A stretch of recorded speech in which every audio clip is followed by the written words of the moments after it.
Here we go. Hey, we here now. Yeah, what is going on, everybody, man? And welcome to the very first episode of The Truth.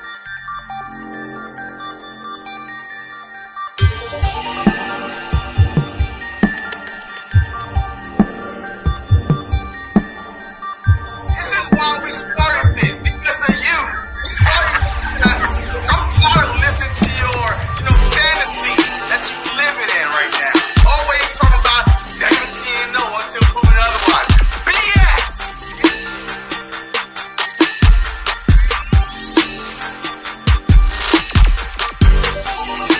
Hey, I was pretty close last year. Thank you very much. We could have easily won those 3 games we lost and been 17-0. Bro, stop it. Right? You happy to have 7 of those 3 games? Look, we lost. We lost. We can win the Super Bowl, but we lost.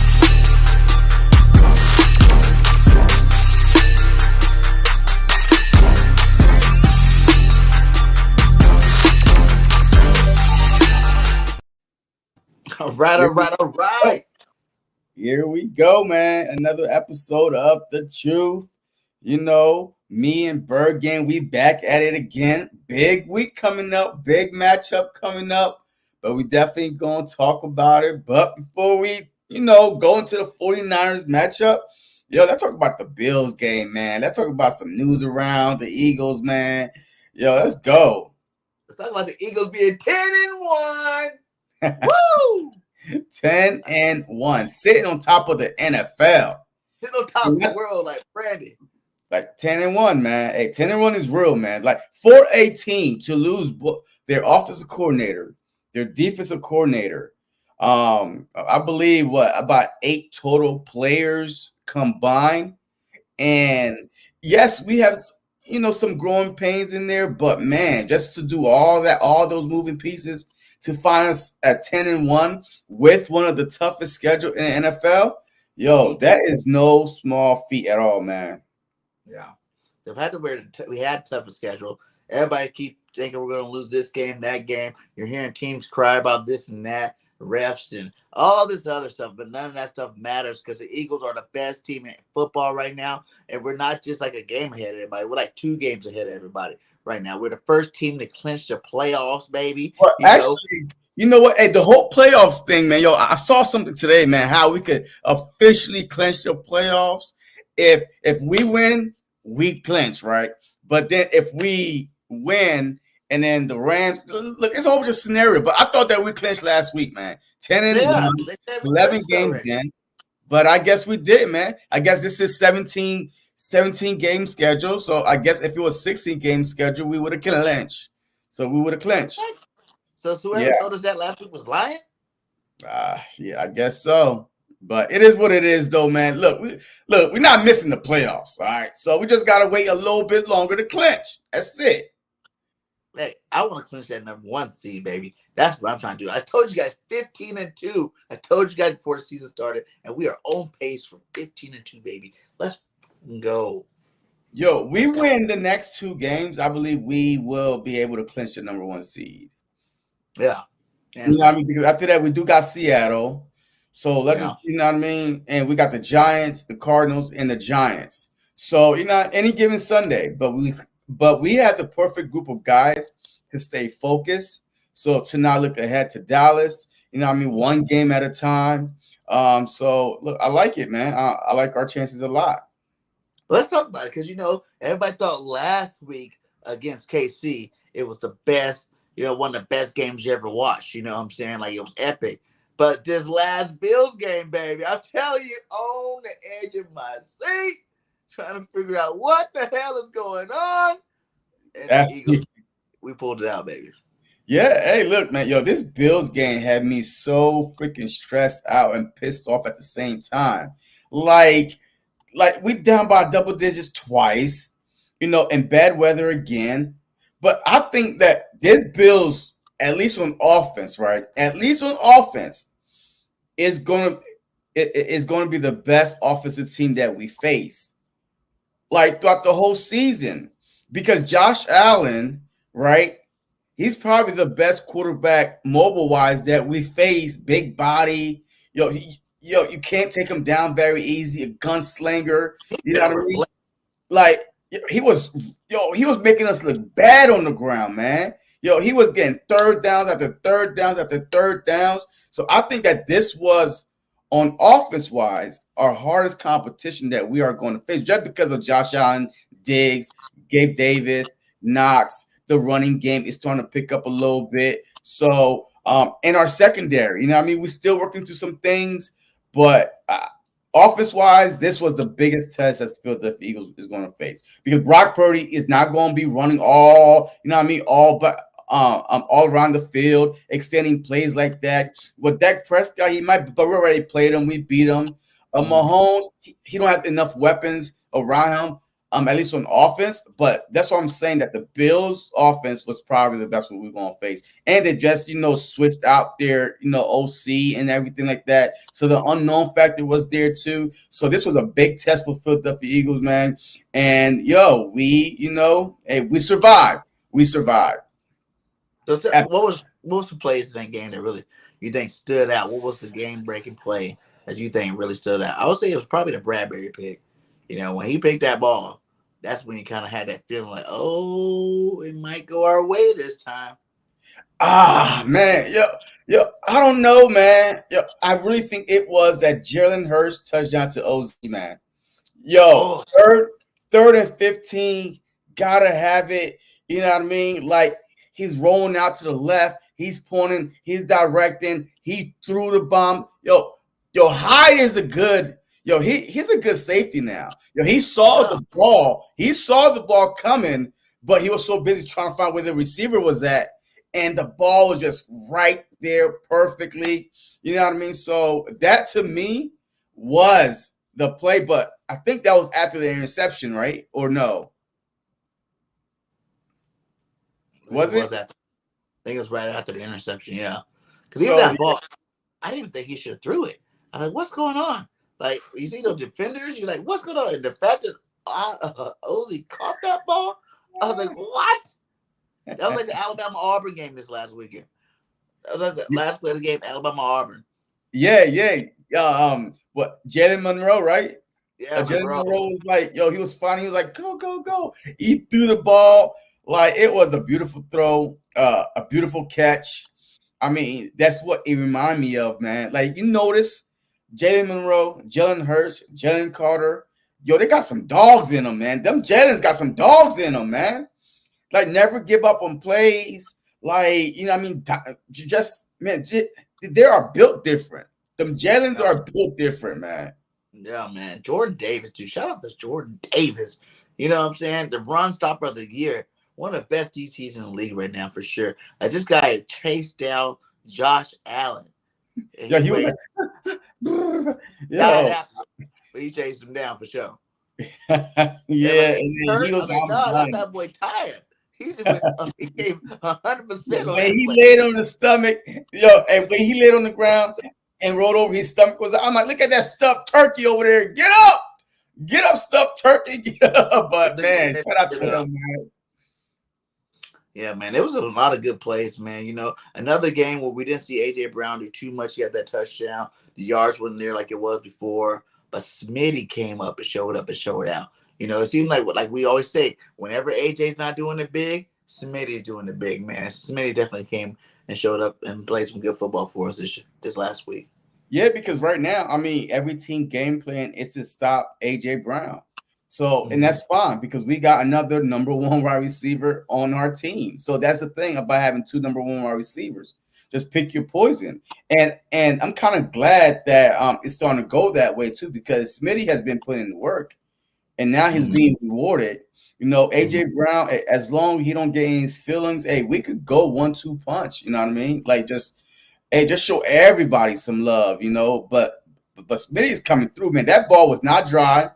That ball was wet, and those catches that he was making, them outstretched catches, the touchdown, in the end zone that he had.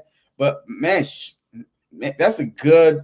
He's a number one wide receiver, man. We got two number one wide receiver, and this upcoming matchup with the 49ers, We're gonna need the 2 number 1 wide receivers, so they're gonna have to pick their poison. But we definitely gonna talk about it. What's up, Richie, man? He said, "How did Reed Blankenship end up covering Diggs? Just imagine if Allen saw that earlier on the third and long in OT." Yeah, I don't know. Man. Yeah, yeah, yeah. I don't know, but this lost. Look, there's some miscommunication that's going on in a defensive backfield, and that's to be expected, man. Your continuity is everything. We lost our OC, we lost our DC. You know what I mean? Players in and out the lineup until a few weeks ago. We finally is able to get stable a little bit, but man, it's gonna take past this year to get on the same page, man. But I'm just hoping that we could do enough big plays on defense to win it all. How do you think? How'd you like the play calling on both sides? I think everybody was kind of down on Johnson early, but I feel like we're not getting Swift the ball enough. I feel like we had those couple games where he was running crazy, and it's like we're scared to go back to it. Now I know Jurgensen was out a couple of those games. That's the reason why. Yeah. Jurgensen inside the lineup does a big difference. But even then, it's like you gotta give him the ball more. Whenever you give this guy the ball, he's making plays for us. He's making play after play, and it keeps our offense balanced to the point where you don't have to worry about just Smitty and AJ. You got to worry about the whole totality of this offense. So how do you feel about the play calling? Yeah, I mean, look, the play calling is up in the air for me, man, and that's why we be down by double digits, man. Like it seemed like the first half of the game, we trying. Look, we come into the game with the mindset, hey, this is the play callings, and we gonna do this type of plays, and that's it. And then at halftime, like once we're down, it's like that, that new play, the new game plan that they put in place is not working in the first half. In the second half, and they throw it away and say, you know what? Let's go back to what worked. Run the ball. You know what I mean? Just keep the defense on the field. Keep our defense off the field and just run the ball. Good things happen when we run the ball. Like Swift should have 1,000 yards already. I don't care. We have 11 games in the season. He should be over 1,000. Easy already. 100 yards a game. Like that should be the Brian Johnson mindset. I'm going to give him the ball at least 20 to 25 times a game. Regardless if he's getting 2 yards there, 2 yards there, it doesn't matter. Those yards add up. Mm-hmm. So I think we should definitely run the ball more. And look, he don't care about the criticism that he's getting because of his play calling, right? Part of the coaching, he says, right? But to me, it's just like, come on. All right, guy, it's week 12. Come on. Like, let's see. Let's go back to running the ball like we did the first 5-6 weeks, man, when Swift was like top 3, the number 1 leading rusher at one point. So let's go back to that. The playoff is right around the corner. You know what I mean? We need to start running the ball. Teams that run the ball win Super Bowls. Yeah. And it's December time. It's time to run that rock. I guess those just give me vibes of, 21, first year Gannon, first year Steichen, whereas like throughout the season they did good things, but you can tell they're inexperienced. It wasn't until 22 where they had the experience and they actually looked good out there. And I feel like that's kind of the same thing. Like we restarted in terms of the coaching side of it to the point where it's like now our coaches seem like rookies again because they are, first time coordinators, and they're showing it. Even though we're winning. When they know how to come up with the clutch plays, and that's all that really matters because we get no W's. But we're not seeing exciting, like dominating football like we did last year for sure. Yeah, I mean, I really think that the difference from 21, the first year of Steichen and Gannon, is we didn't have enough good players, to make up for the deficiencies, the bad play calling. Now we do, and you see Jalen Hurts changing out of bad, out of bad play calling and going into good plays because he's seeing stuff, he's reading the field. So that's the only thing that's saving us right now is we have good players that can make up for bad play calling sometimes. Yeah, and that is it. That's what saved Gannon. You know, it wasn't Gannon. Like Gannon did have a piece of it, which is why we had all them sacks. But it was the players on the field making the plays that's really why the sack total was so big with the defense last year. And even offense wise, I feel like last year we were a first half football team. And I feel like this year we're a second half football team on offense. But last year also on defense, we was only allowing 187, passing yards through the air, which was first in the league. And now this year we're like bottom 5 in the league. So, I mean, because now is just, I just don't know. I'm hoping that Byard, he could pick it up a little bit more. And, I'm hoping that Roby, hey, he's going to be back for his 3rd game. So we see these guys a continuity the more they play, to make. Hey, we got 5 weeks audition. Like, these guys have 5 weeks to all be healthy, play together before we go into the playoffs. I say 5 weeks because I think the last game of the season they're going to be sitting down anyway. But they get the first round bye, whatever. But we got 5 weeks to really see what this defense can do if everybody is healthy. The same thing with the offense. We got 5 weeks audition. Hey, let's put these. This is a game plan we want to go into the playoffs with. Let's see, and then tweak it once you get in. Run the ball. You know what I mean? Hey, activate Penny. God damn it. Where is Rashad? Everybody thought Penny was going to have a big role this year. He has not been on the football field very much at all. At all. I'd be shocked if he has 10 carries this whole season to his name right now. Yeah. I'll be shocked. Like, come on, man. We had Swift, Penny, two-headed monster, and you sprinkle Gainwell in there. Like, that was the vision I had. But Boston carries now. Yeah, even Boston Scott getting carries. I'm like, what are they not seeing in Penny at practice that they're afraid, man. Is what? Loyalty. It's loyalty to Gainwell and it's loyalty to Boston Scott. The Eagles are really bad at that. They do that, though. They give the loyalty to the players that are there first before they ask. And, I can't say, like, when Boston Scott was getting those carries, he was getting nice run. He'd make some nice runs. When Gainwell gets in there, he does a pretty decent job this year. So it's not like these guys are trash. And we actually need to run the ball more with Swift to the point where we're back in that Miles Sanders area where the running backs just ain't getting the ball enough, and definitely not our lead back. So do you think that maybe, just maybe, they're saying, hey, you know what? We need Penny for the playoffs.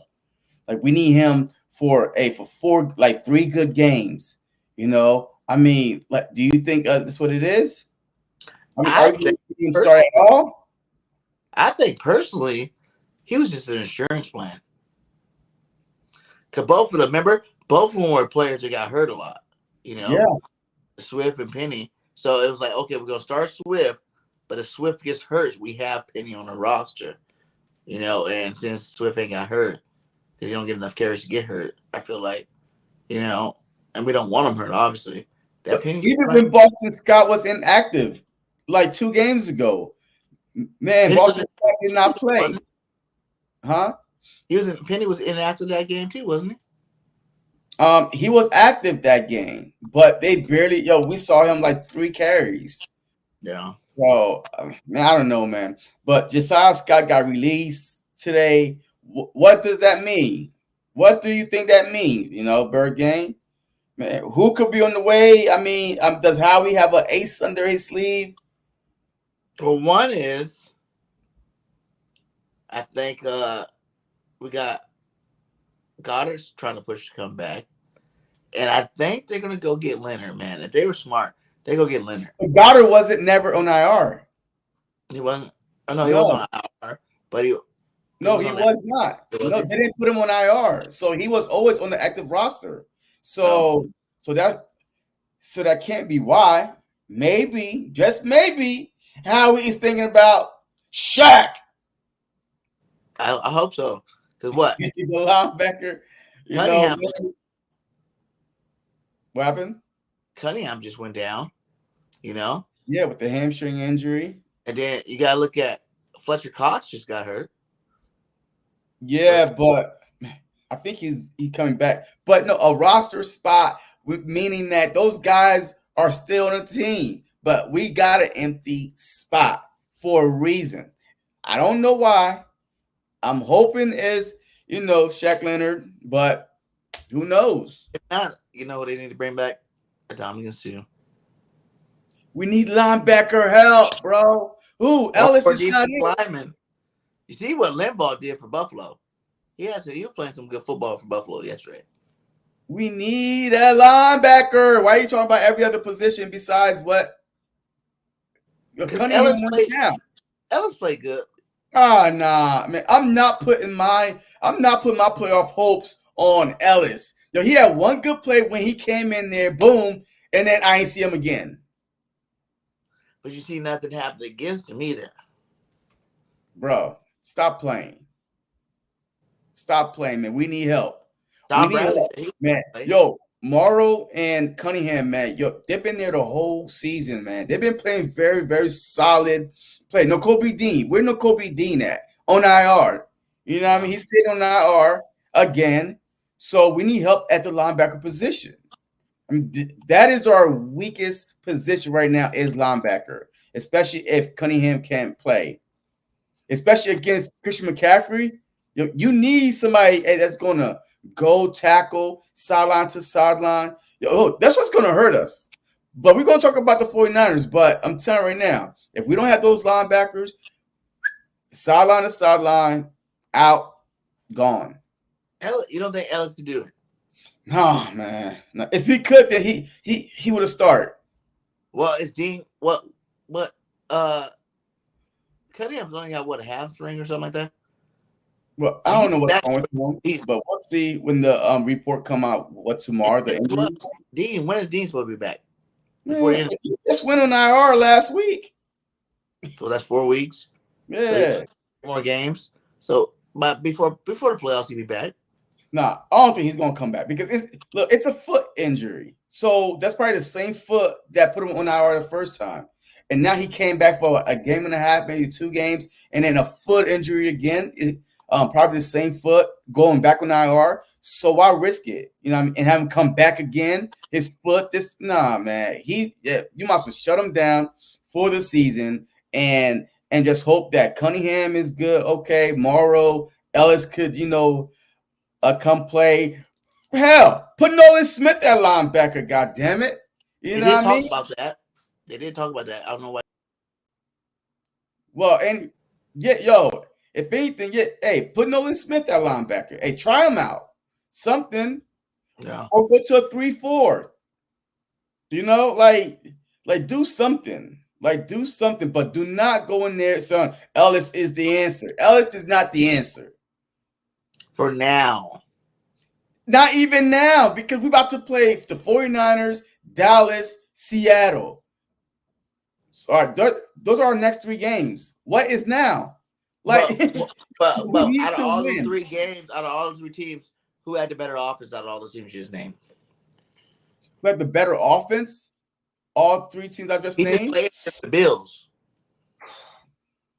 Well, out of those 3 teams, right now, I think it's between Dallas and Dallas been I gotta see how Dallas play against tougher competition. But right now, man, they're putting up a 40 burgers every week. So I mean, huh? Against nobody's. Yeah, but Miami Dolphin is the number 1 offense, right? And then you got the Dolphins, the Lions, the 49ers, the Bills, and Dallas offense. Ooh, Niners is above the Bills. Yeah. One of my best friends, he's a Niners fan. He's like, yeah, we have the number 1 offense and the number 1 defense, man. So, I mean, look, the 49ers, that's going to be a tough heavyweight match. 12th round, knockout, punch. But weather is on our side. And we used to this. What about this? Richie said, can Sidney Brown play hybrid safety linebacker? He can. He can, actually. I feel like he's not that big. Huh? I feel like he's not that big to play on linebacker. Well, the thing is this. I mean, you could make him play the Michael Jenkins role, right? You know what I mean? Come down, in the box, help out, right? Help Ellis out. help the linebackers out in the meantime. But he actually can. I think he did play. He played safety at Illinois, and he played also I think slot corner too a little bit. So he could definitely play inside. I think he's physical enough, but hey, we just need help. So he don't have to be the main guy, but he could definitely help out the linebackers, But he gave up on Sean Bradley. I can't wait until Dallas plays someone real. Hey, this will be playing the Seahawks, man, at 6-5 on Thursday Night Football. So we about to see at Jerry World, though. See, that's the thing, man. The Cowboys are undefeated this year at Jerry World. I mean, and now the NFL think they slick, man. They do. Like, they think they slick. The NFL think they slick. Giving all Dallas Cowboys, every opponent we played, right? Like the Jets, the Patriots, who else? The Jets, the Patriots, the common teams that we played so far, Dallas played all of them at home. We played all of them on the road. Yep. All like bad weather, you know what I mean? You just like we play all of them on the road, and Dallas played all of them at home. Like you can't really test how good they are. And then when they do play on the road to the 49ers, they got blown out. To the Cardinals, when they play on the road, they got beat. You know what I mean? To the Eagles, they got beat. So, I mean, as long as they don't have home field advantage, hey, they're going to get beat.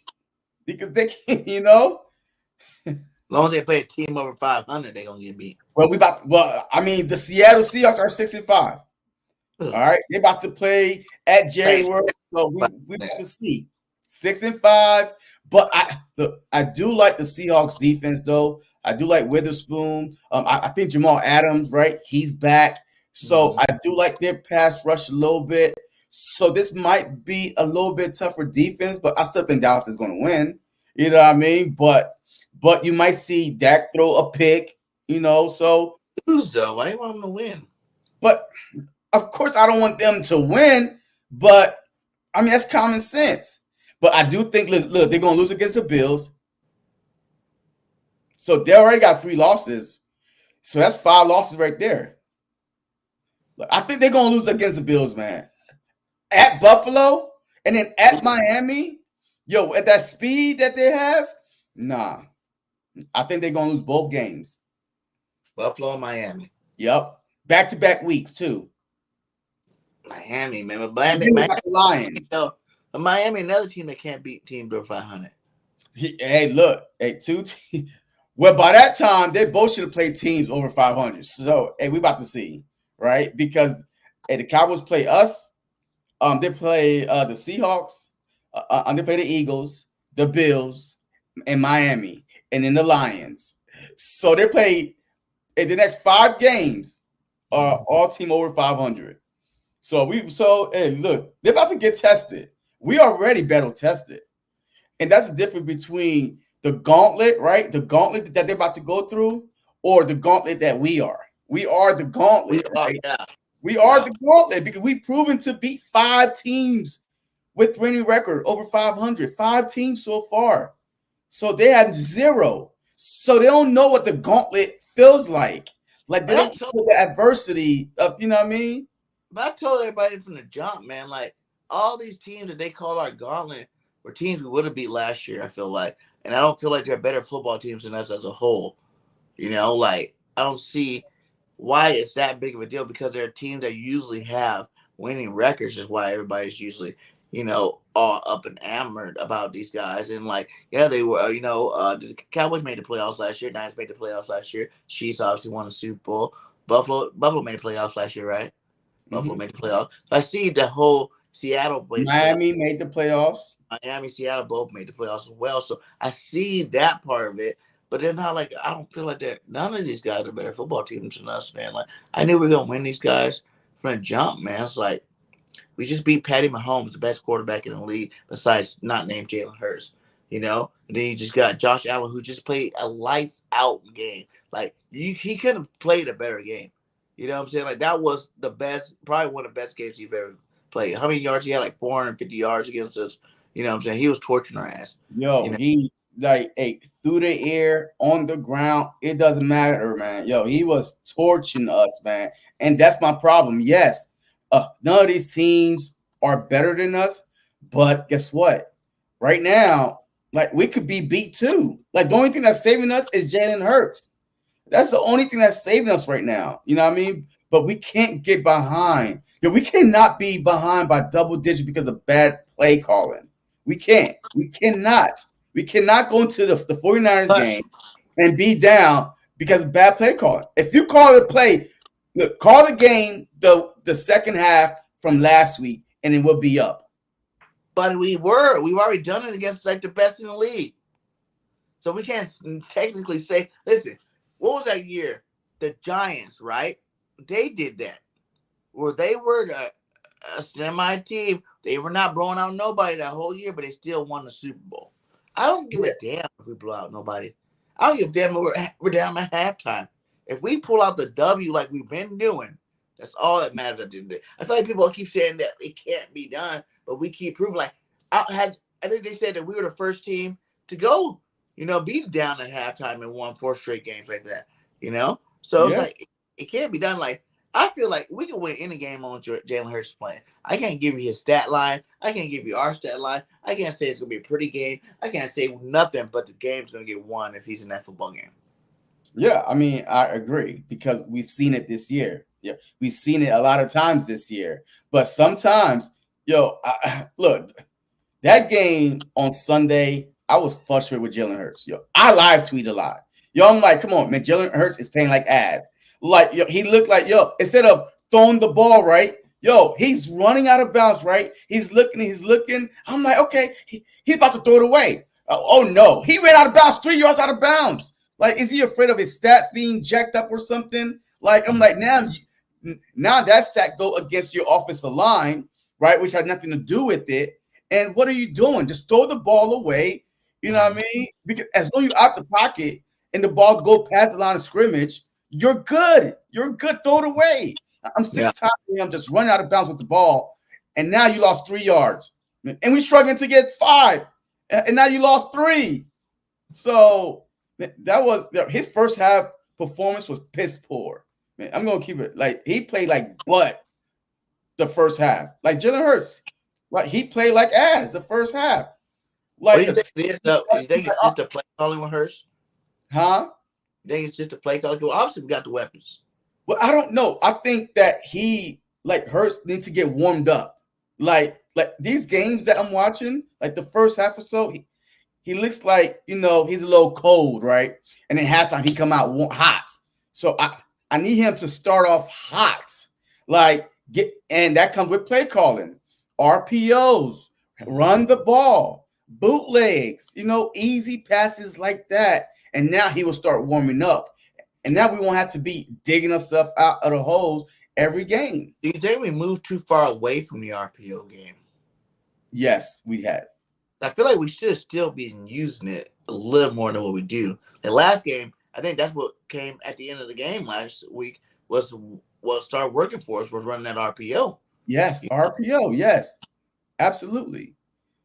What up, Scoop? But I feel like it was because Jalen's knee was hurting. Look, that knee looked fine to me, man. Hey, look, that knee looked fine to me right now. Not hitting that top gear like he did. Oh, no. He's not 100%. Like, there's no NFL player that's 100% right now. Like, look, it's week 12, right? Mm-hmm. Every NFL player is banged up right now, unless you Rashad Penny. And you fresh. Hey, Rashad Penny's fresh right now. Yo, he's the freshest NFL player I've ever seen.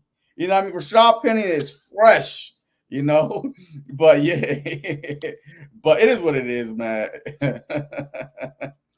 Oh man, why are they taking it easy on Swift? His ankle, he barely touches the ball. We have Scott in. I said that earlier. I was like, I feel like we're not used. I feel like we got him, and we've seen how good that we used those 2-3 games to see how good he really was, and after we realized it, now we're just trying to save him for the playoffs.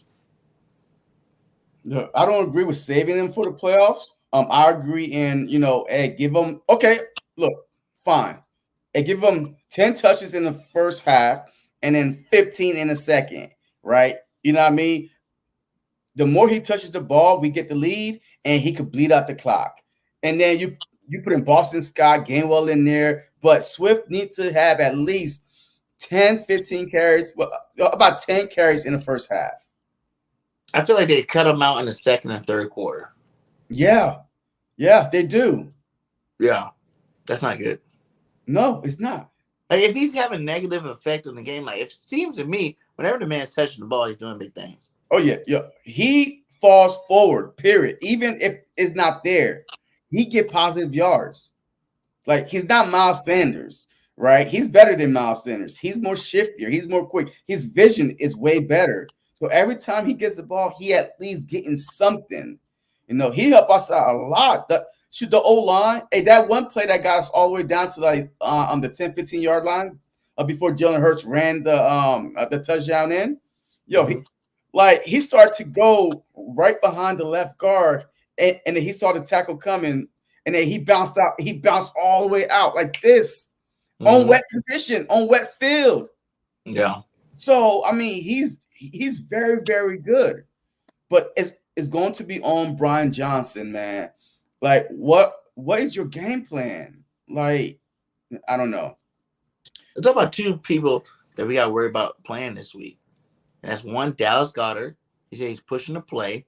Do you think the Eagles should even play him? That's the first question. Like, do you even think he needs to play? Because that'd be rushing it back. Like, do you want to risk him getting injured now just because he wants to get back to go against the Niners and do his thing against, be on the other side of Kittles, the big tight end highlight of the game? Or should we hold him off no matter what? Yeah, I think we should hold him off because originally, if you did put him on IR, it's going to be 4 weeks, right? And then he'll be able to come back week 5. So we beat Dallas. He got hurt at the Dallas game, and then we went on bye, and then we played the Chiefs and the Bills. That's 3 weeks. So this is week 4 right here. Right, This is week 4 right here. So week 4? Yeah, this is week 4 because we went on bye, and then we played the Chiefs, and then the Bills. So this is like the week 4. Yeah. Okay, This Sunday will be 4 weeks since he got hurt, right? So if anything, he needs to come back next week against Dallas.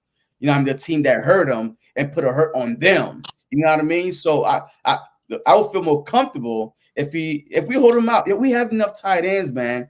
Jack Stahl, he makes a pretty nice catch, and we still got one catch. You talking about a guy that would get like 10 targets in the game. Yeah, but the thing is this. Only got 1. But is that on him or play calling? It's play calling. He's not no Goddard. He's not a receiving tight end. He's a blocking. I understand. And then that one dude, Albert, whatever his name is, right? That long name that we got from the Broncos. Where's that guy at? Yeah, where is he at? I mean, we can use him too. We don't even use him. Where's Katera at? Where's Katera at? Yeah. He was inactive. He was inactive this past Sunday. So that's supposed to be. They get so much. They got a little hype. That I'm not seeing nobody up to, from the Penny to Calcaterra to freaking Albert O. Like, where are these guys at? Yeah. So Lane Johnson, man. Hey, he pushing the play. He pushed the play. He said that. So what happened was he said it was some tissue from last year when he got hurt, and some leftover scar tissue, and it kind of flared up a little bit. So it's an old injury, that kind of just flared up a little bit. So he's pushing the play. So to me, I'll say, man, Bosa is on that side, man. Man, I don't want Bosa and Briscoe at all. And Chase. I mean, Chase, I think that Amadiata, because he just played Chase like twice already, that he kind of know, okay, boom, this guy again. Okay, but Bosa, man, that defensive front, it is scary. Right, with Hargrave, Armstead, Chase, Bosa, that's a front 4. Did you know that these boys, since Chase Young been there, had has gotten 15 sacks in 3 games. Yeah. So yeah. But who they playing? I mean, shoot, sacks is sacks to me. But but offensive line does that. Look, offensive line matters too. So I think that we do have the best I offensive think line. Hargrave's going to have an impact on this game. Who? I seen her guess. He came in and left. I said, you think Hargrave's going to have an impact on this game? Well, he's going against Kelsey, Dickerson. Yeah, Dickerson. I don't really think so. I mean, he might push the pocket, but God, man, this front, man. Yo, this front is going to be tough to run against. Like, would you say this front's better than when Washington had all their 4 guys? Yeah, hell yeah. Yes. Chase, Payne. Yes. Cricket. Those guys are all like. You know why? Because they're lazy. Those guys, Allen and Payne, ain't done shit like in 3 games, in 4 games. Like, your Payne just got his 2nd sack this whole season. 2 sacks all season, Payne. So he just got it this past, Sunday. Huh? They have Montez Sweat, Chase, Allen, and Payne. Nah, and plus we are, because we play them twice a year, we know their moves. Like, we know them. So, but this defense up front right here, and now you add Chase, with Bosa, with the revenge thing on their mind, they're coming. They are coming. That RPO is going to have to work to hold Warner back. Man, so, I mean, that's what you worry about, Warner. Greenlaw. Sure. I mean, your Greenlaw. Their front 7 is like, once you get past that front 7, you good with the with the secondary. I don't really trust your secondary, you know what I mean? But it is what it is. I don't really trust the secondary, but that front 7, you get past that front 7, Hargrave on Kelsey. Man, I'll take Kelsey against anybody. Man, Kelsey is an Iron Man. He go against anybody. Kelsey got that country, that short man, country strong, like that's hitting axes and and chopping wood. Like, he don't look like he's strong and fast, but he is. He's strong and fast. I think we're gonna be working on him a lot too. Not only that, he's played against Hargraves for so many. What was it, 3 years here?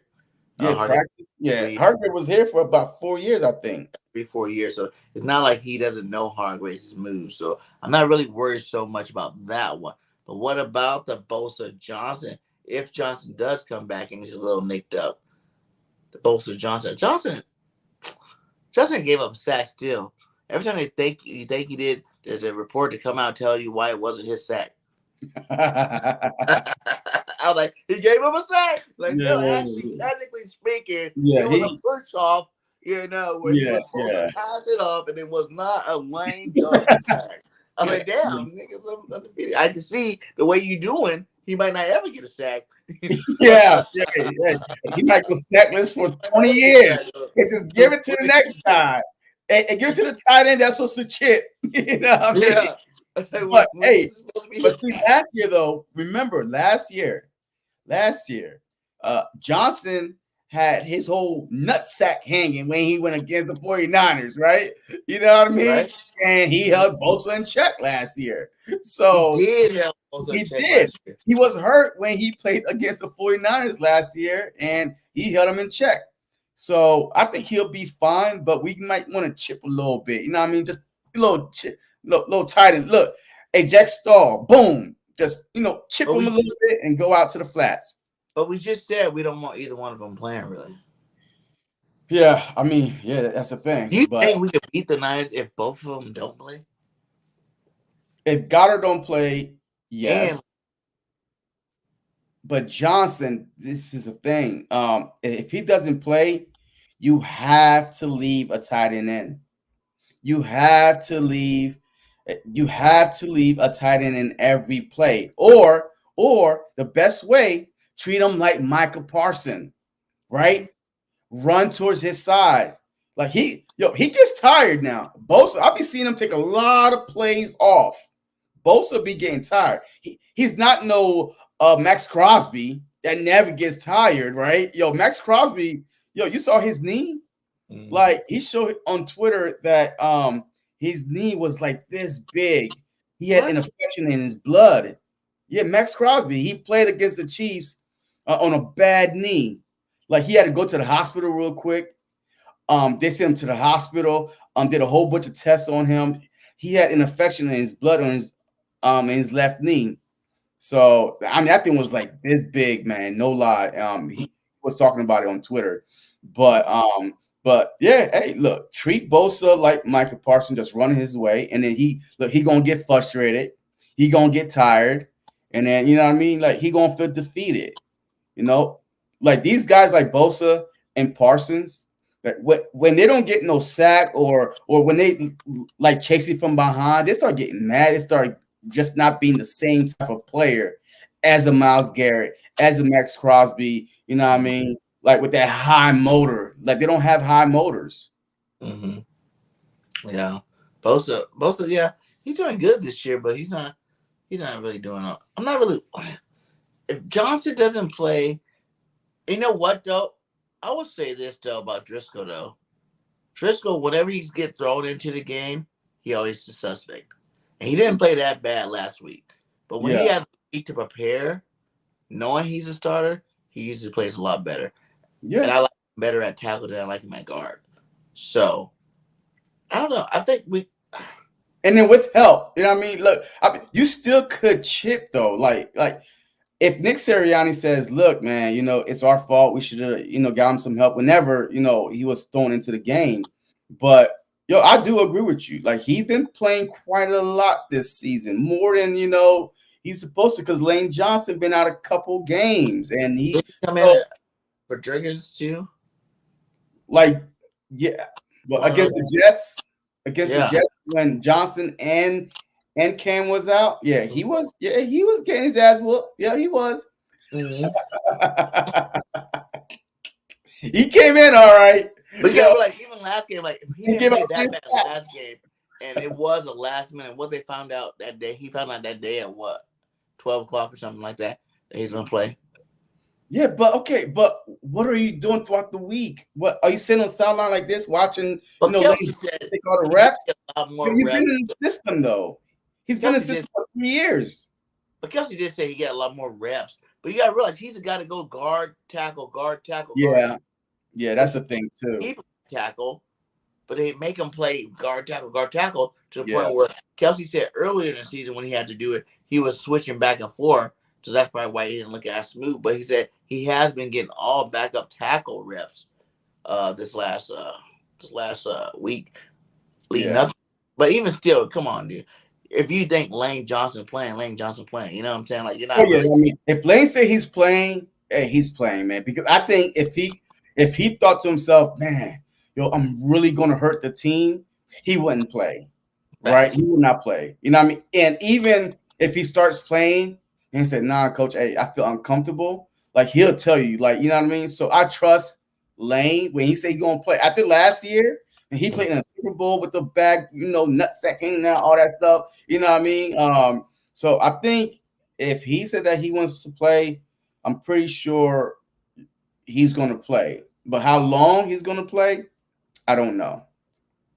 Well, let's break down this before we get out of here. We'll break down this Niners game, man. Brock Purdy, you know, besides Jalen Hurts, he's probably the second winning this quarterback that's out there right now in terms of games won. You know, I know he's only like at 20 games started, but you know what I'm saying? I think he's like Jalen Hurts has got 2 losses. He has 4 losses, you know, in his games played out of the top 20. And he's like leading in like QBR or something like that. Yeah, QBR. He leads in QBR. How do you see this? QBR to me don't mean shit. How do you see Brock? Because I know last year, like, oh, you guys beat us. We didn't have a quarterback. Your quarterback started the game.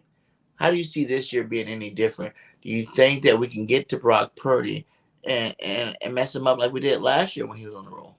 I mean, yeah, I don't trust Brock Purdy, man. I've watched Brock Purdy play. He's a front runner. He don't. He's one of the worst quarterbacks when trailing in the game. He's like, general, they're 1-31 when trailing after the half. he's a bad quarterback when he don't have the lead. Right? Yeah, I mean, you saw when Deebo and Trent Williams down. Okay, I get it. But man, he had the dare look in the headlight like, oh my God, like he's so scared to sit back there. Carter's coming. Davis is coming. All right. So I'm not Purdy 3 interceptions.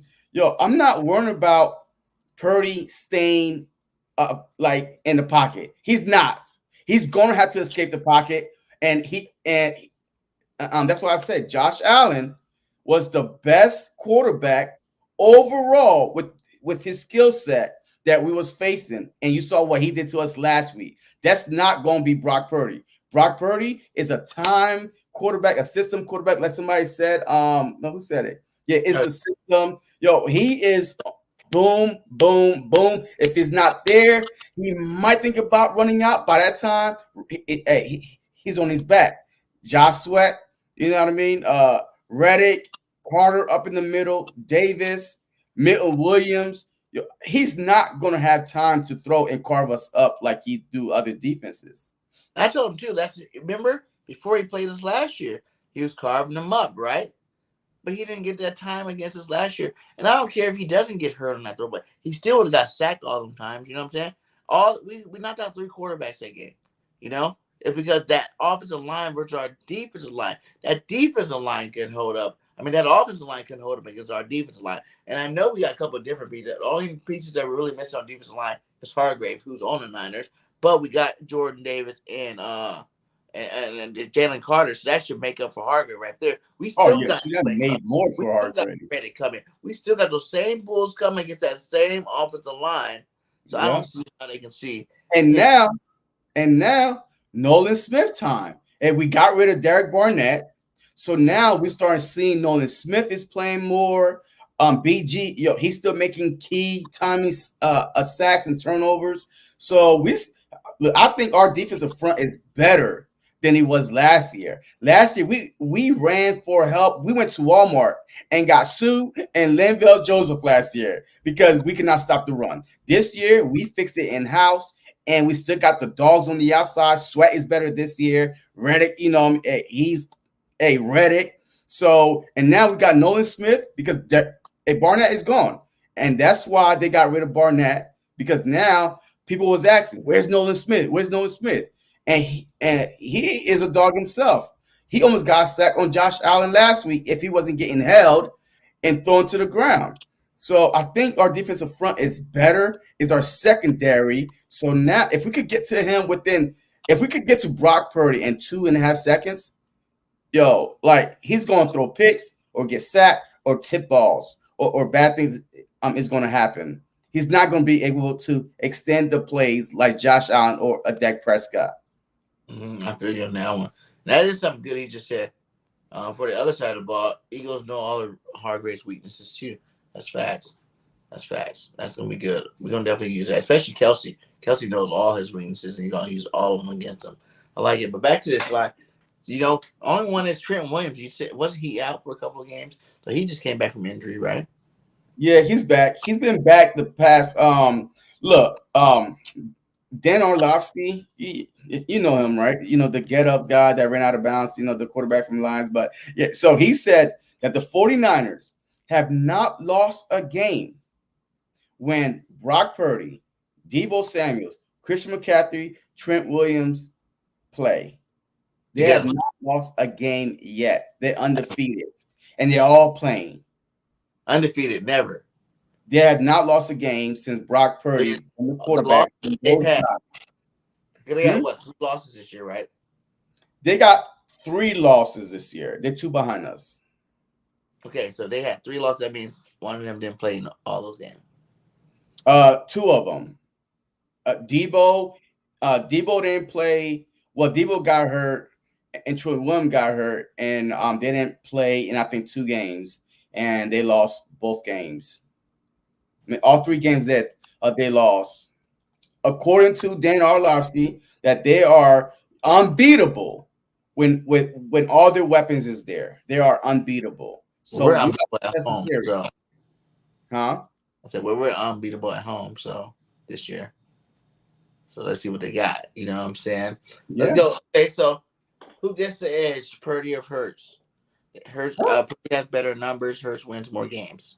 Look, I don't care about numbers, man. You know what I mean? Like, okay, numbers are cute, right? Dak Prescott, if you're going by numbers, technically, you can say, boom, he could win an MVP, all these touch, blah, blah, blah. I get it. But numbers are cute. But the impact of, of Hurts had 200 yards, but he threw for 3 touchdowns and rushed for 2. Yeah. Yo, he threw for 200 yards, but those yards mattered when the game was on the line. The touchdown came with it. So you could throw for 4, like Josh Allen threw for over 300 yards with 2 touchdowns. They have 500 yards offense on this.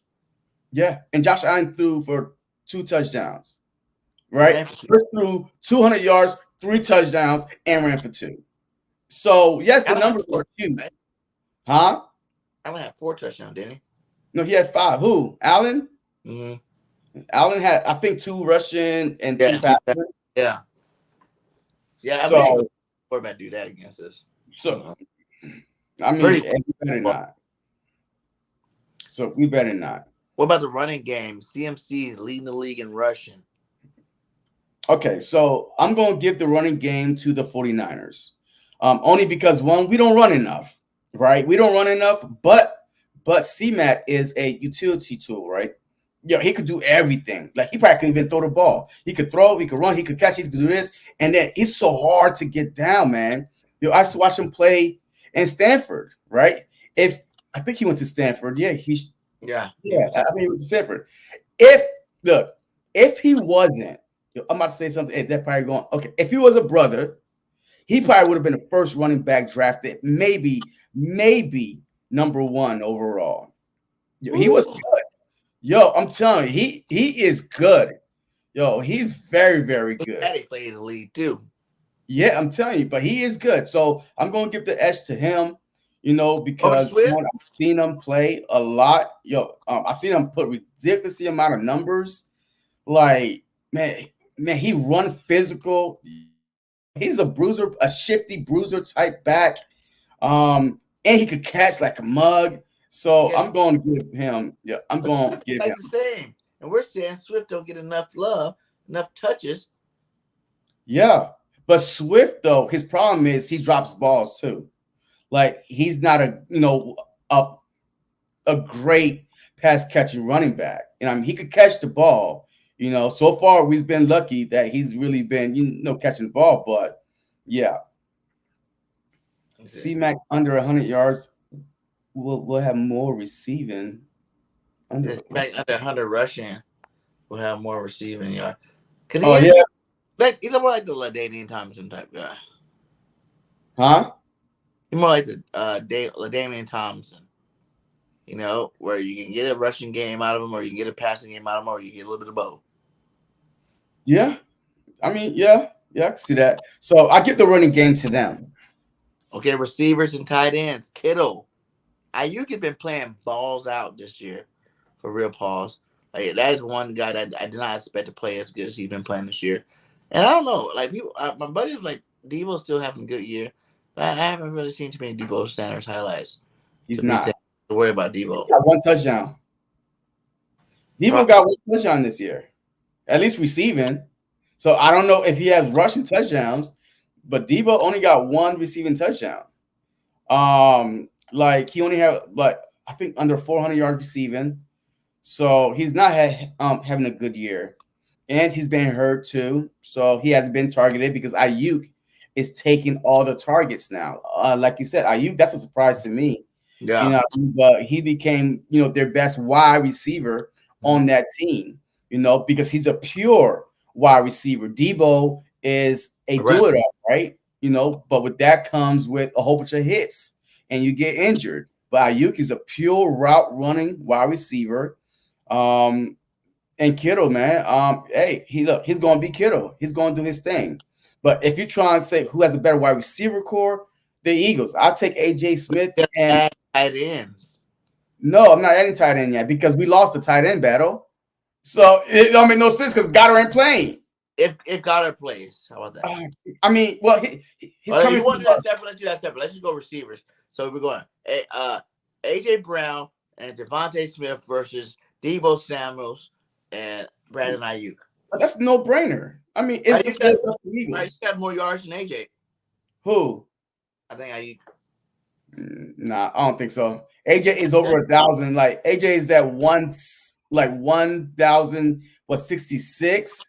Man, let me see Aiyuk real quick. I think they did.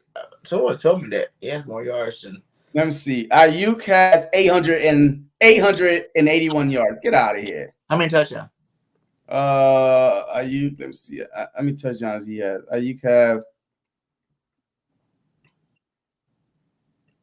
He has 5 touchdowns receiving. 5 touchdowns. So he had 800 something yards and 5 touchdowns. AJ Brown has 7 touchdowns and 1,066 receiving. Oh, so he ain't even in close. I mean, Devonte Smith might give him more money. Let me see what Devonte Smith numbers are because I think him and Aiyuk might have the same numbers. Let me see. Devonte Smith.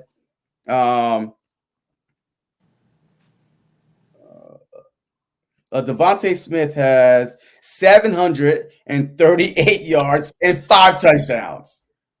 Dang. So 738 yards and 5 touchdowns. Aiyuk has 881. So yeah, so we have 2 number ones.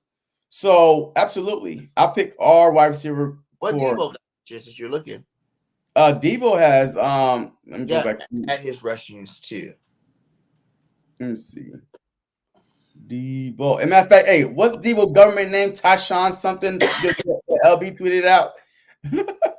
All right, so Deebo has 138 rushing yards with 3 touchdowns rushing, and receiving he has 474 yards with 1 touchdown. So total of 4 touchdowns and like 500 yards. About 600. That's lame. So 600 yards, 5 touchdowns. Hey, Devonte Smith got 700 something, 5 touchdowns. So AJ Brown, 1,055 and 7 touchdowns. So we get the edge. Yeah. Oh yeah, absolutely. We get the edge. The tight end though, man, I think because of the injury to Goddard, he's coming back from a fractured arm. If he does play, I have to give it to a healthy Kittle. But just do like this. Who's a better tight end, do you think? Kittle's or Goddard? Overall. I still think is Kittle right now. In their career.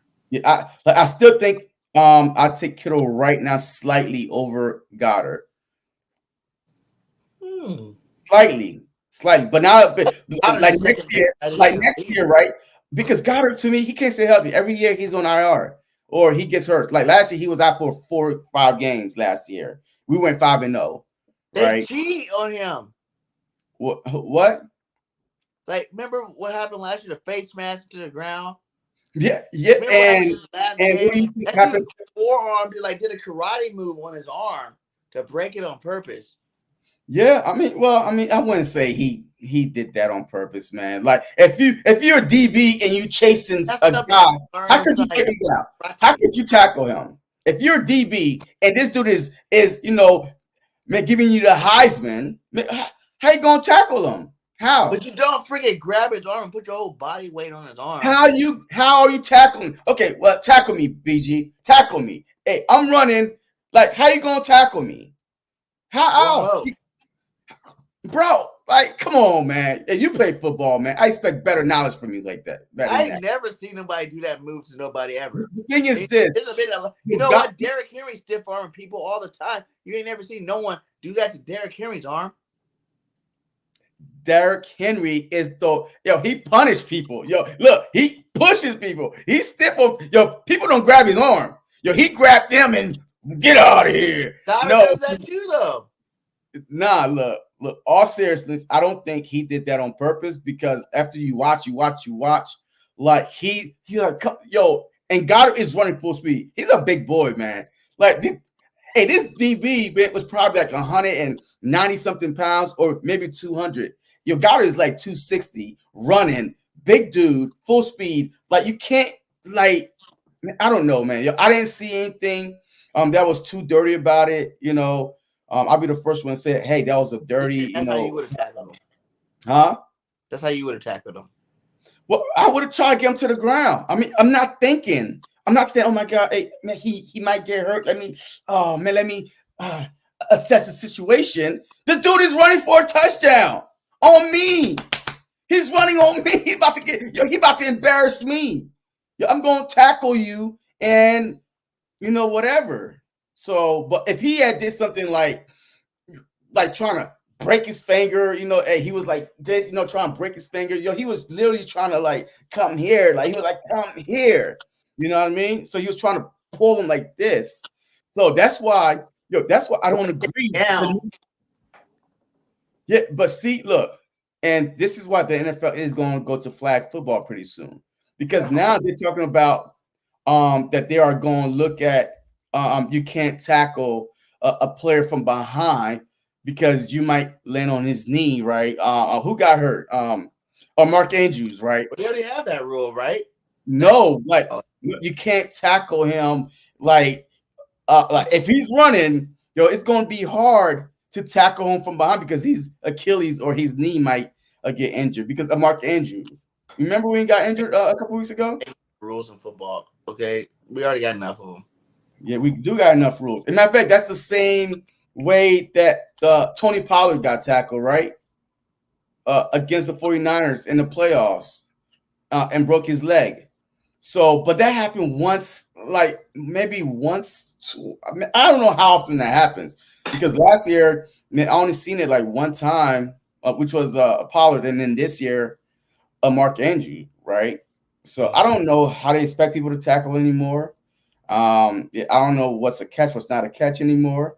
I don't know if it's not a fumble anymore. I don't know what I'm watching anymore. I just be hoping that it's good call. Like, it's not. It's a good call for us and back or against them. You know what I mean? I'm just like hoping and wait what these refs are going to call. Okay, offensive line, our offensive line versus their defensive line. Our offensive line versus their defensive line. Well, I guess we're going better offensive line. Okay, yeah. So better offensive line, I would take our offensive line. Absolutely. Trent Williams, best tackle in football. Okay, I don't even know who's on the other lines. Like who's the left guard, center, right guard? I don't know nobody. Trent Williams is the only person I know over there. I don't know nobody else on that line. He's a GOAT. Who? I think Lane's better than him. Lane better than who? Trent. I mean, they play different positions, so you got to compare left tackle and just different sides. Wait, Trent Williams is a left tackle. Lane's a right tackle. Okay. Well, they play different. I mean, your left foot go out, your right foot go out first. You know what I mean? But at the left tackle, Mariota versus Trent Williams, you got Trent Williams. Lane Johnson versus whoever their right tackle is, Lane Johnson. So we got 1-1, but our offensive line is definitely better. Yeah, I agree with that. Defensive line. A defensive line, right now, I have to give it a push. A push.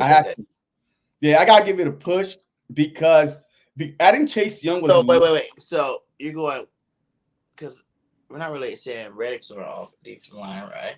He's linebacker still, right? Yeah. So he's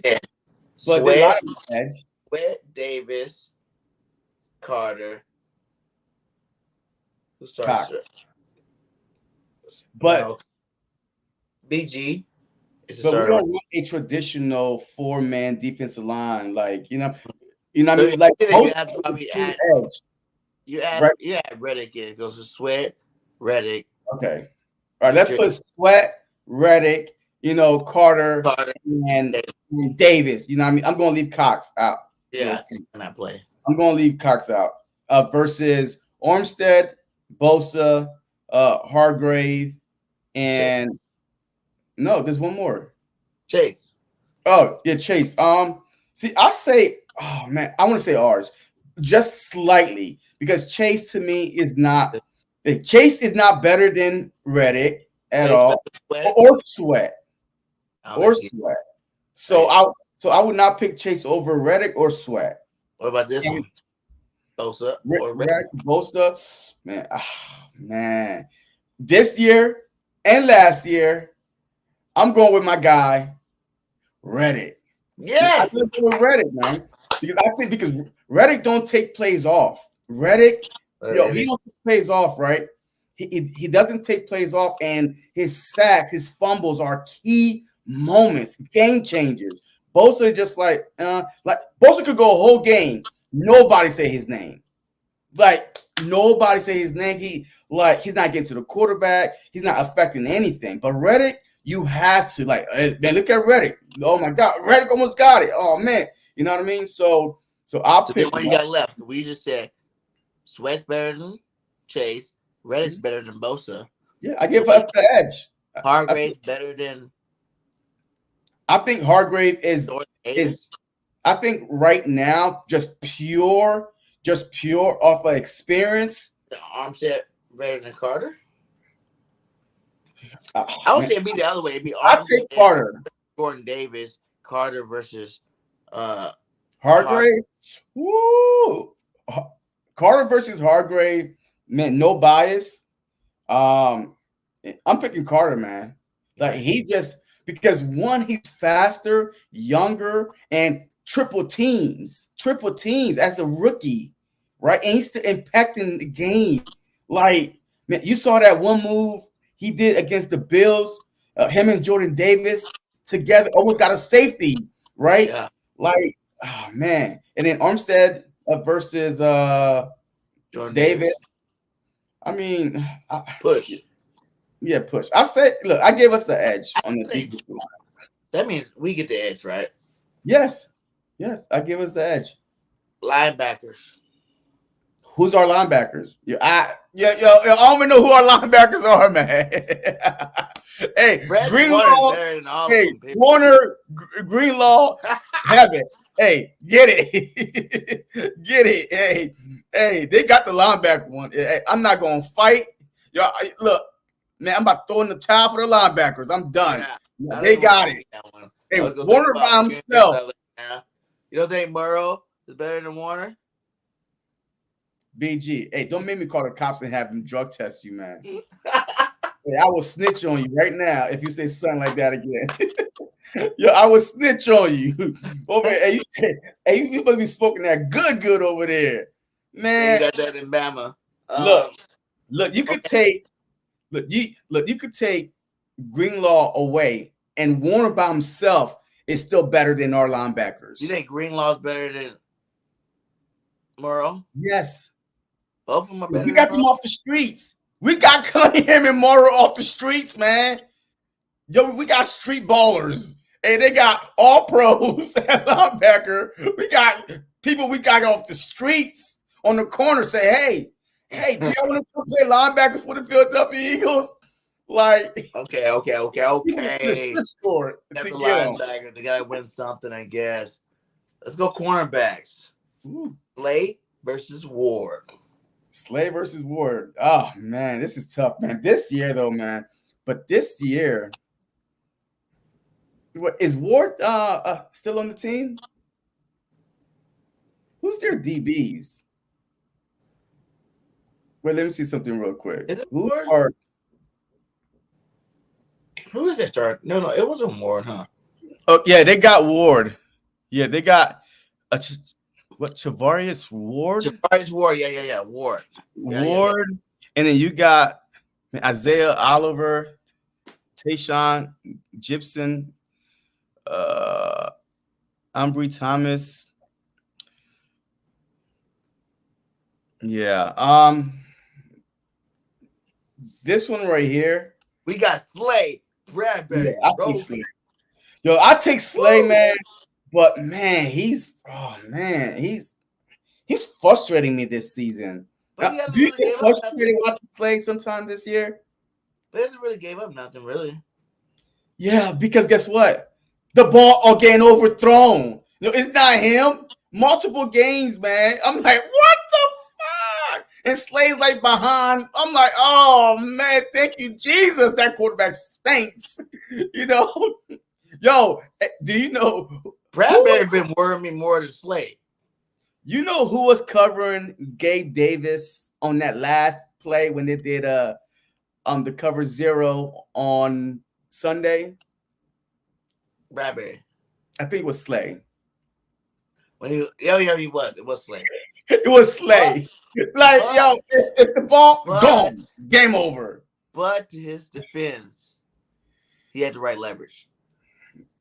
Right leverage? He was behind the ball. It made Gabe Davis go to the left, and Allen went to the right. That was a smart play by Slade.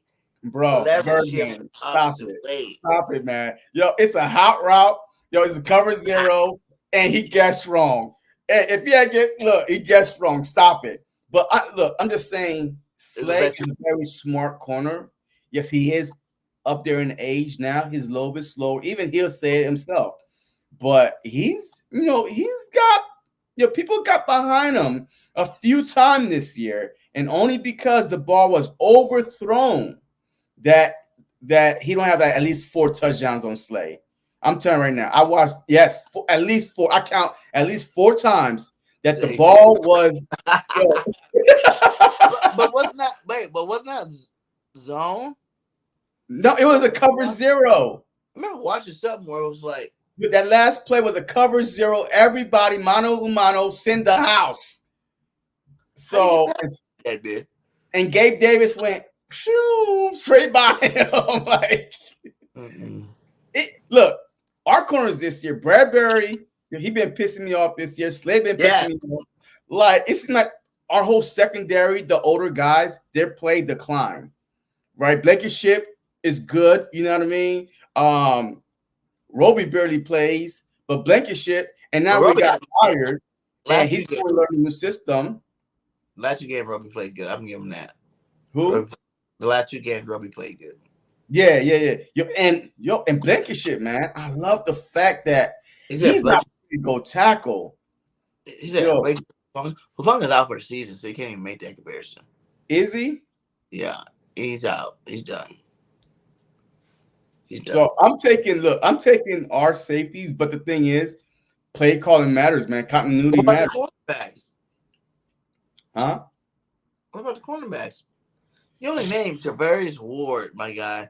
You're talking about an All-Pro and Bradbury, a Pro Bowler and Slay. So look, if we're going off this year, I'm not picking Slay over Ward. I'm sorry. What?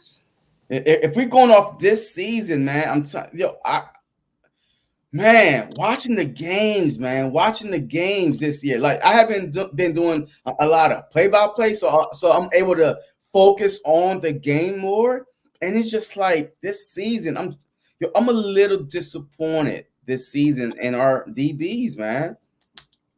So you can give them the edge? That's basically what I'm getting to. Or what? You gonna give them the edge? I might give one the edge. You gotta pick which one. I think that we got one, they got the second guy. I think they got one, we got one. That's why the second guy is, we got the edge on the second guy, and then they got one. And then we got Roby and the nickel who's playing good. So we got the edge. Look, the thing is this. They've been together for a few years now. And we just throw this secondary together this season. So we could have the better players, but the play calling make them look bad, right? Like, we could have the better, the DBs, but the play calling is making them look like ass this year. Like, none of them going to a Pro Bowl, even though, I tweeted out, all these Pro Bowls because I love my team. But I don't think Slade gonna make the Pro Bowl, and definitely not Bradbury. So yeah, I don't think so. If Slade makes the Pro Bowl, is off his name, and now So secondary, and then who said they got their safety? They're all pro safeties out for the season. that Brown dude I only give us played. the safety position. I give us the safety edge. So Byard and overall Blankenship. secondary, we get it then. Overall secondary, I mean, they got the linebackers. Man, they got one corner. We got a corner. So overall, we got the edge. Platform back. Let's get him in here in the last 10 minutes before we get out of here. Who?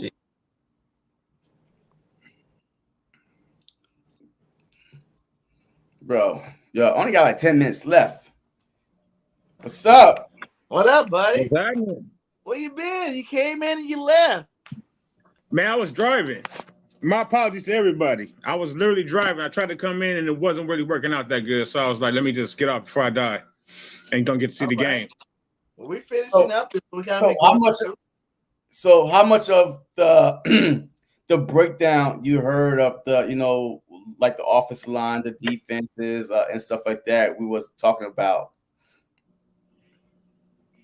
It's a little choppy, but I wanted to make sure, and it could be my service, dog, but I wanted to make sure I got in. Said what's up to you. Hopefully you've been good. Been good, man. Yeah, been good, man. Been good. Out in California now as opposed to Vegas where I was when we first met. So yeah, man, doing pretty good. And our squads are looking good. And we have a big matchup this weekend. But hey, let me ask you a question, man. Hey, talk to me about the strength and weakness of your defense. The strength and weakness of your defense. Okay, we can do that. So I would say we're susceptible to the run occasionally, up the middle. I think we can be had up the middle with the run on occasion. And then, the screen game is really what's hurting us right now, I think. No matter what the team is, the screen game is really good. And we used to be really good at defending the screen, but something happened, man. So we need to get back on track with that. I think we need to get the corners to play a little closer to the line of scrimmage as a team, just like on a base down situation. You know what I mean? When we have a chance to catch a screen coming to us, or on those long plays, those third and longs. But I think that's the biggest Achilles heel for us right now is the screen game. Screen game running. All right, on the offensive side of the ball, what do you see you guys have the biggest advantages against us on the offensive side of the ball? With the MVP, no, I'm just kidding. I just think that we have a lot of weapons, first of all, for any team to really deal with. There are so many weapons on our team that it's kind of a joke. It's not funny. But there's a couple of other teams in the league. You have the same thing, I think, with Swift, with your wide receiver core, with your tight end. It's pretty much a good match with us. So I would say the biggest problem that you're going to have is stopping all the weapons should everything stay fair, stay even, stay healthy. So if everybody's playing man up, I think really any team in the league is going to have a problem matching up with our weapons. And if Brock plays like he's been playing, since he started, minus that one horrendous game in my life, I'll never forget that game, neither will my children. So, minus that one game, if he plays the way that he's been playing, I think that we have a good chance to do things. How do you feel about the narrative from last year? Because this is the same kind of narrative we're going through with Brock Purdy again, going against the Eagles. He's this guy that just, came out.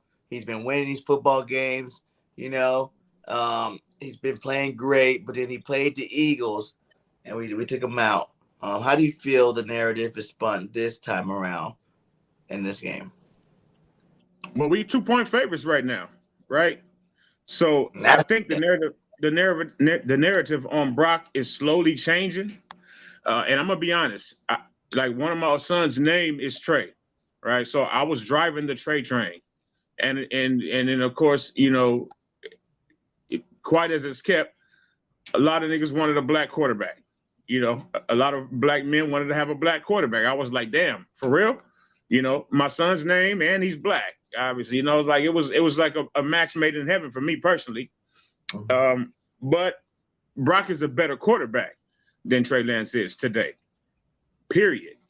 And I think that it's getting to a point where it's gonna be. What I said is, if we do defeat you all, then I think people need to back up off my man a little bit, back up off G a little bit, because I did it, and I was driving the trade train because I said that he was limited, but he's not limited.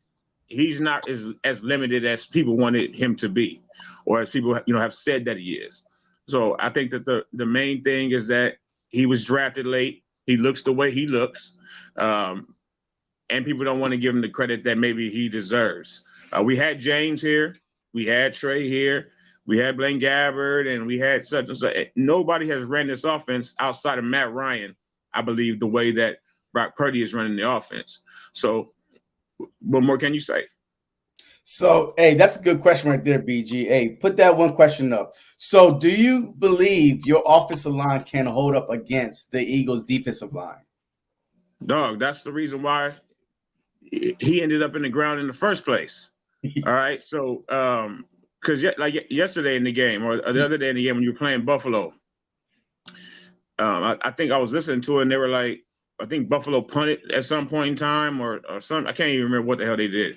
But what the commentators were saying is that you have just as good of a chance of doing what you were going to do as you might have of getting sacked and getting a strip sack on the play because of the defensive line that you all have. So I think that's obviously one of the top units on your team, and it's going to be a problem. We have the 29th ranked offensive line as far as pass protection. Whoa. That does not bode well for Sunday. Oh. So the same, I think that what we need to do though is what happens to our dude Nick. We need to be scheming for your offensive line, not just playing man up, not just a person coming up and chipping or catching a blitz or something like that. No, we need to chip all game long on Hassan. Who do you have on the other side? Sweat. Sweat. One more time. Josh Sweat. Oh yeah. Yeah. For him and Sweat, and for Hassan, I think we need to be chipping. We need to maybe keep an extra man in every once in a while, maybe more juice in to block. But I think we are going to have problems with your line. Now, I'm going to say, if you guys do not sack him, what I want to say, if you don't get to him like you did in the championship game, I think we beat you this Sunday. Try not to be biased as a Niner fan, just looking head up how we are playing and how you all have been playing over the last few weeks. I think if we keep him upright and we don't turn the ball over, that's obvious and things like that. But if we keep Brock upright, I think we can get this game. I'm almost positive we can get it. I want to ask you another one. Who's stopping AJ and Smitty? So look, I can't stand that motherfucker Devonte Smith, dog. I'm gonna have to tell you. I'm just gonna tell you right now. I can't. My man is always open. He seems to be fast as hell, and he catches the deep ball very well. We know he got a call. I believe. Let me ask you this: we haven't talked since did you catch the ball inbound? Yes. Yeah. Yeah. Hey, I'm take that to my grave. He caught the ball. All right. I don't think he caught the ball. But my point is, that he get down the field though. He gets the opportunity quite often, right? So, and then of course, AJ Brown is AJ Brown. I think he's personally better than DK. They came out together, if I'm not mistaken. They both went to the same school, right? Mississippi, right? Ole Miss. Ole Miss. Yeah. Was it Ole Miss? Ole Miss, I believe so. Yeah. So I think he's better than DK, without question. Even though I think DK went higher, I think he's better, far better, and more consistent. So, did you get a chance to see number 7 though? Did you get a chance to see Travarius? Have you seen how Demo's playing? So I think that I think we can run it with y'all. I mean, I don't think we shut y'all down as a core, but I think that we can run with you. I think Travarius Ward and Diamador Lenore can play with the two of those two.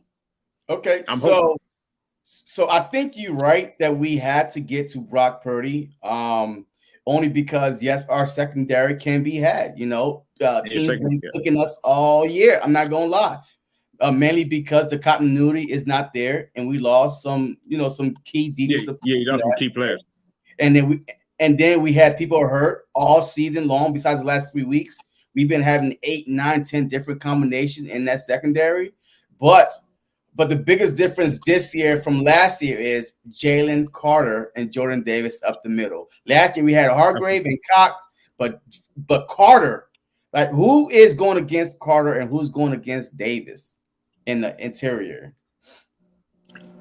So I think that kid Jalen has played very well. I know you know we got your boy, but I think it's been really a trade-off for y'all. If I had to really, you know, to throw it up there, going by what he has as far as numbers and his impact with us, which has been excellent. Hargraves has played very well for us, but I think it's been a fair trade-off for y'all picking up Jalen Carter. And that's what I said. I mean, our offensive line has to play the game of the season, maybe the game of Kyle's tenure.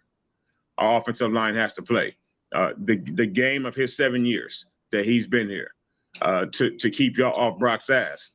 And if we do, then I think that he'll be able to complete passes down the field. But if he's rushed, then we're going to get turnovers. He's going to get sacked.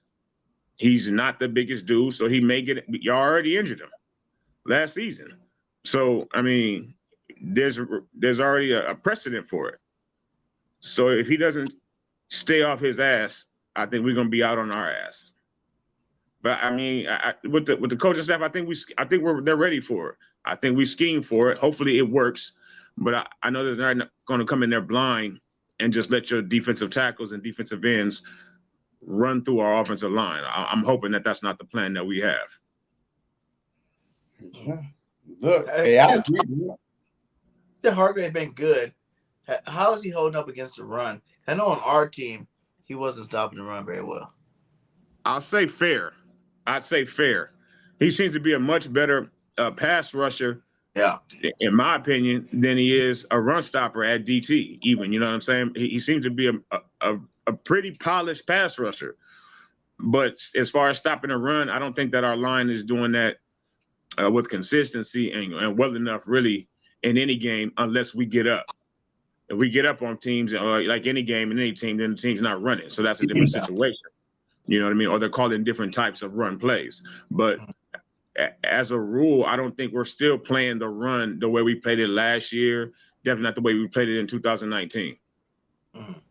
Okay, so what is going on with Deebo, man? What is going on with Deebo this year? I mean, he's having a down year. 1 receiving touchdown, 3 rushing touchdowns, like 470-something yards receiving.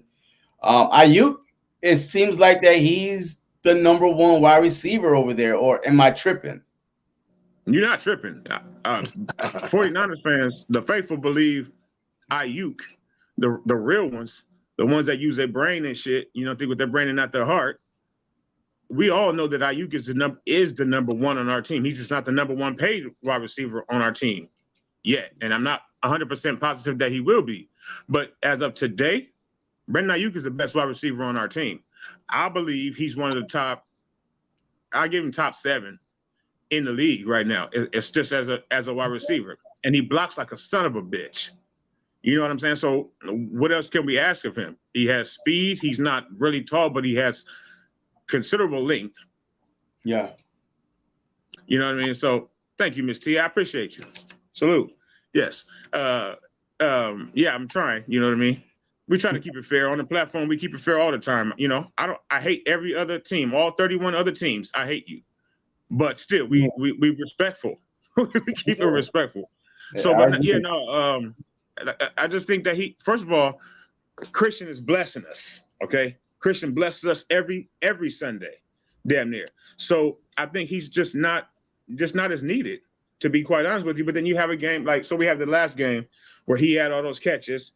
Yeah, I can't remember what the yards were, but he had all those catches. But then we get BA into the end zone. So we have a lot of weapons. Especially once Christian came, I think the last season that we had where somebody's just going to blow up outside of Christian was Deebo's contract year. Mm-hmm. Because now it's just you can spread the ball around too much, and Kyle ain't spreading the ball around with Billy Hoyle, with the white man that can jump. You know what I'm saying? He's not spreading the ball around. He's getting the ball to him any kind of way that he can. And then everybody else gets the scraps. So I think that's primarily what's happened with Deebo this season. So question for you real quick. So if you guys go down by 10 or 14 points, do you believe that Brock Purdy could throw y'all back into the game? All right, I'll say that. Only if and when, or it depends upon when that took place. If we get down by 14 in the first or some shit like that, or maybe early in the second, I could see it happening. I could see us coming back. But what would have to happen at that point is the defense will have to play lights out the rest of the way. We couldn't give up anymore. We couldn't keep trading or trade for another quarter and stuff like that. No, we can't do that. Because your offense really is too good. Like what Jalen did the other night, salute and respect to that. I thought y'all were going to lose that game. But the motherfucker marched right down the field and scored a touchdown in overtime. So salute to that sincerely. So what Jalen can do, no. If it's not early, it's like some third quarter stuff or some fourth quarter stuff. Nah, I think we're in trouble. If it's early, I think he does have the capability to do so, but we would have to play a perfect game basically from that point on. So I think the difference is between the Eagles and the 49ers. If the Eagles can't run the ball, Hurts could throw to a victory. If we can't throw the ball, we could run to a victory. So if we take a good question by D James right here. So if we take C-Mac out of the game, if we stop your running game, how much faith do you have in Brock Purdy beating us with his arm? Okay, so he says part of his passing game. He says that we done. I don't believe we're done if you take CMC out, because I do think that the man can play. The man can get the ball down the field. Now, like I said, it really just depends upon how the game is going. You know what I'm saying? If y'all are just dominating us, and then it's gonna run through the whole offense. If we can't run the ball, but we're still completing passes, that just means that we don't have play action. That's all that really means. But that doesn't necessarily mean that Kyle doesn't have other things whipped up. You can scheme, get Brock out. There's still things that you can do to give him time to complete passes down the field. So if you stop the run, it's going to make it very difficult for us. But like my man is saying, Mr. James here, that's who has taken CMC out, really, how many times since he's been with us? Who's taking him out? You did technically, but you took our quarterback out. So that kind of stopped everything. Who's taking him out? I mean, this year the Eagles are better. Because if you don't have time to give him the ball, or, with Jordan Davis and Carter in the middle, he's not running inside. You know what I'm saying? Like, I don't know. I think he can be. And my biggest fear with you guys right now is if, let's say, Aiyuk goes off on Slay or something like that. That'd be something that, like we were just talking earlier about how Slay has missed a step. Him and Bradbury both, has dropped a step. So the CMC today, I feel, can be more contained with the pressure our defensive line is going to give. Because you're really going to need a running back to help pick up some of these pressures. I know you guys like to use them, but that's the reason why you got hurt last year, because you guys try to just use your offensive line by themselves. The pressure was just too heavy. Man, I still have nightmares about that call, about putting a tight end on the edge that wasn't named George Kittle. If you're going to do that, then do it right. But I'm hoping that we get a couple of runs on y'all early in the game, couple of 8-yarders, couple of 12-yarders, 6-yarders, shit like that. And then it kind of slows down the defensive line at the start of the game. And then we can try to continue the rest of the way. But if you just can, get pressure on us nonstop, Kyle's going to abandon the run. You're going to have to, because then you have, run blitzes. Then you have constant penetration, where even if they are coming for the quarterback, somebody's going to get to that running back if they're just constantly penetrating the line. So I think it really does definitely come down to our run game, or maybe the run games of both teams for this game. If whichever team can run the ball best and doesn't turn the ball over, I think wins the game. Now, that kind of sounds cliche, but I think it really holds true for us. Whichever team. It's December. Yeah. Whichever one of us can run the ball better and don't turn it over, it's a wrap for the other team, because both of our teams are too good and too well coached, I believe. So, we're going to the championship against each other. I don't think anything else other than that. No matter who's at home or whatever the case is, I believe we will see each other again in January, period. I think we're the two best teams in the NFC, without question. I won't even bring up that Texas team. So, hey, what's going on with Bosa, and what is how big of an impact has Chase Young been to y'all team? Tremendous. or as everybody on my team apparently says in the press conferences after every game or after practice, huge. That's a Niner word apparently. Like every motherfucker, oh, it's huge, it's huge, it's huge. Well, getting Chase Young has been huge. We have, as maybe you've seen, I think it's 15 sacks in those 3 games since he's been back. I think we had 9 in the 3 games, or maybe not even that many in the 3 games prior to that. So I think he's just brought, I think he's affected the entire team. So now when Deebo and Trent come out with the boombox, there's a third person in the circle now. He's in the circle with Deebo and Trent when they come out because he's live. He's different than Nick. I think they fit each other well. Nick is quiet and reserved, and he's more live. So we got 2 different sides coming at you on the edges, and they've been meeting at quarterbacks. So it's been nothing but a blessing for the team, to be honest with you. It's been nothing but good since he's got here. I feel like it's that rejuvenation when you're on a shitty team and then you go to a winning team, your game steps up a little bit more.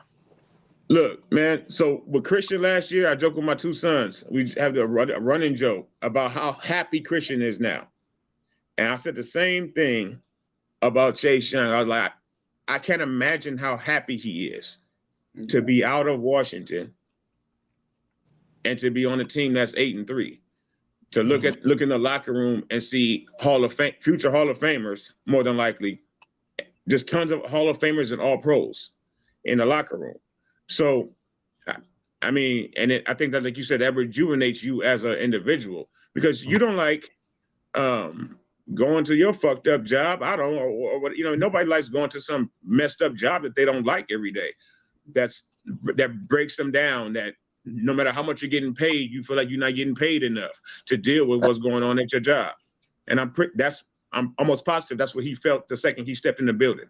You know what I mean? So coming to Santa Clara, much happier, rejuvenated, and he showed it on the field. Okay. Yeah, let's go with 3 hot takes. Give me 3 hot takes for this game. If the Niners were to win the game, what are the 3 hot takes you think will have to happen for that to happen? The 3 things that happen if we win this game? Mm-hmm. That was a question? Yes. Yeah, 3 hot takes. Yeah. Christian has a good game. How good? Right. How good? No, he don't need a great game to beat y'all. He don't need a great game.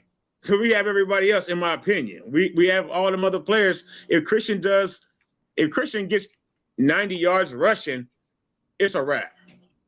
If Christian gets 90 yards rushing, it's a wrap because he broke a long run or he ran on you all game. He didn't even got to cross 100. I believe that. If he can get up to 90-something yards rushing on you, then I think that we had a great game. That means that he had a lot of run plays or he broke one.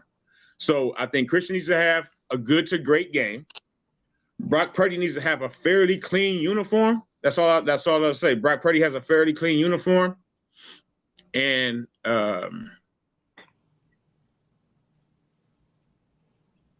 the defense has to play to their capability. I'll just say that the defense has to play to their capability, not shut y'all down or 4 turnovers, 5 sacks, none of that shit. The defense just has to play well. If our defense plays like they can play, Brock stays clean, and Christian has a pretty decent game, I think we got a chance to win the game. Have you watched our last 3 football games? Yeah, say again? I said, have you watched our last 3 football teams? You making it seem like y'all basically just got to come out there and play and not fuck up, basically, and y'all win. My fault, dog. It's breaking up a little bit. I said, you're basically saying y'all just got to show up, Not at all. Not at all. Not at all. And y'all win. Hey, that's exactly what you're saying, man. That's exactly what you're saying. He's talking about, hey, he got a good game. He got to stay clean. Our defense got to play. Man, get out of here, man. No, let me tell you something. We're coming, Bird Gang. We're showing up. The team is coming. I'm not, but the faithful are coming. We're coming. We're showing up, but we have to play well too. You are the best. You are the best team. I'm the best team in football, but you have the best team in football. You got it right. We the best team in football. Get it right. You got the best record. You have the best record in football, and I'm the best team in football, and we're about to meet, right? So I don't disrespect Philadelphia at all, other than the normal disrespect that I have for every other of the 31 teams in the league, as just on GP. But if there's going to be somebody getting respect, it's Philly. They ripped us to shreds 10 months ago, and basically in every possible way. Y'all destroyed us, broke our team down, had niggas crying after the game, talking too much, shit that they shouldn't be doing. So y'all handed it to us. You are the representative for our conference, the last representative in the Super Bowl. You deserve all the respect, and you have a 10-1 record. So you deserve all the respect in the world until we take you to 10-2. All right. So what's your score then? Who's winning, and what is your score?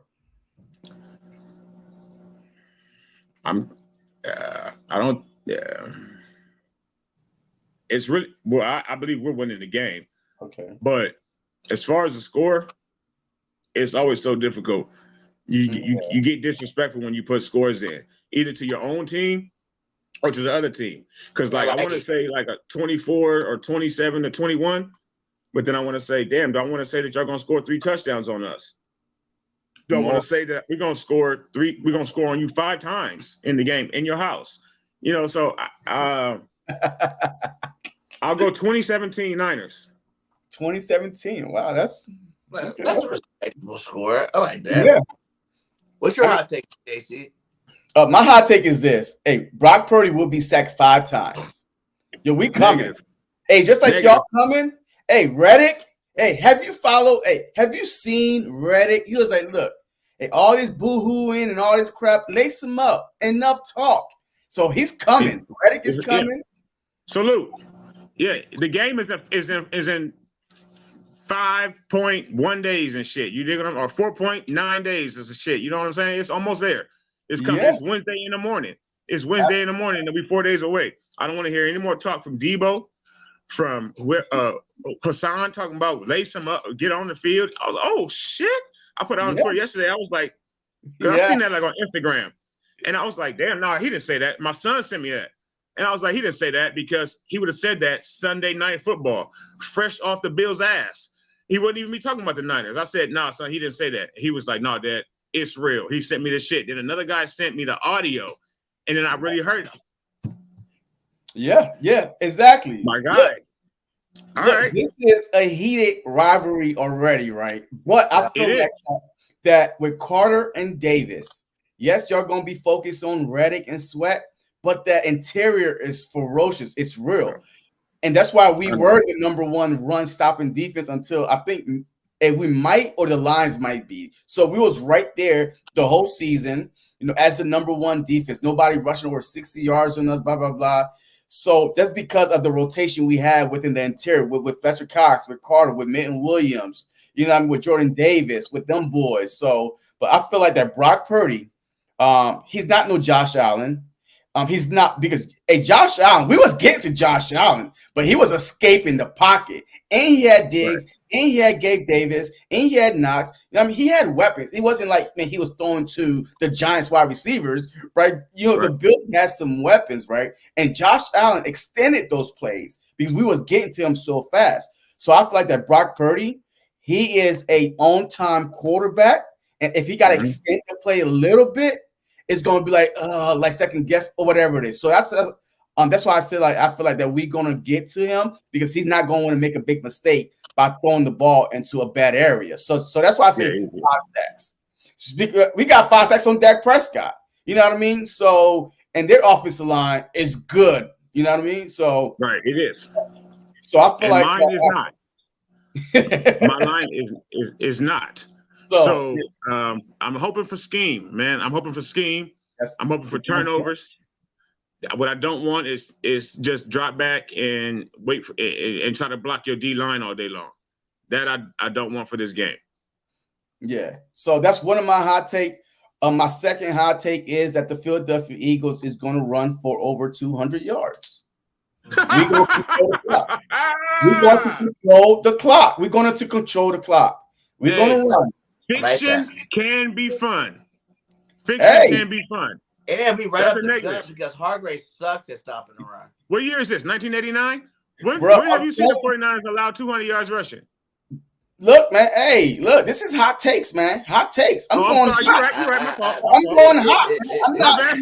you know, 5 sacks, over 200 yards. My And, fault, dog. My fault. You're straight. You're right. My fault. and, I like it, apologize. and my last hot My take apologies is, for it.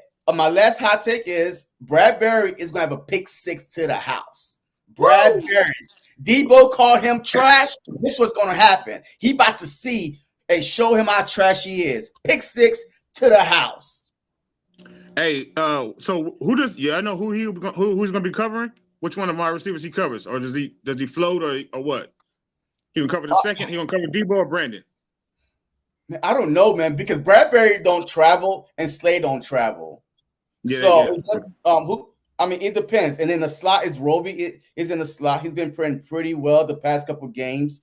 So I feel like that Bradbury is going to be on Deebo, and then Aiyuk is going to be on Slay, which is a scary thing for me. I think if Aiyuk is on Slay, because Slay has lost a step. I'm not going to lie. He has lost a step. So we're going to have to give him safety help over the top.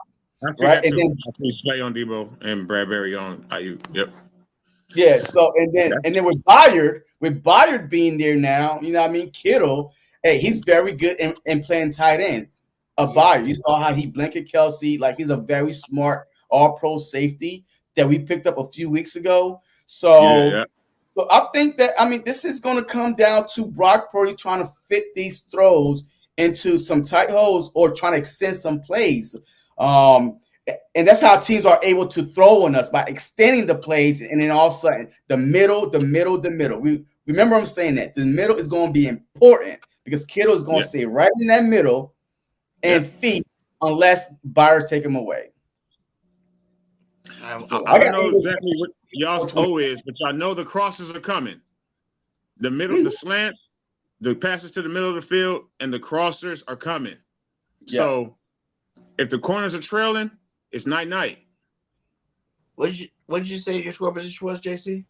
24-21. Okay.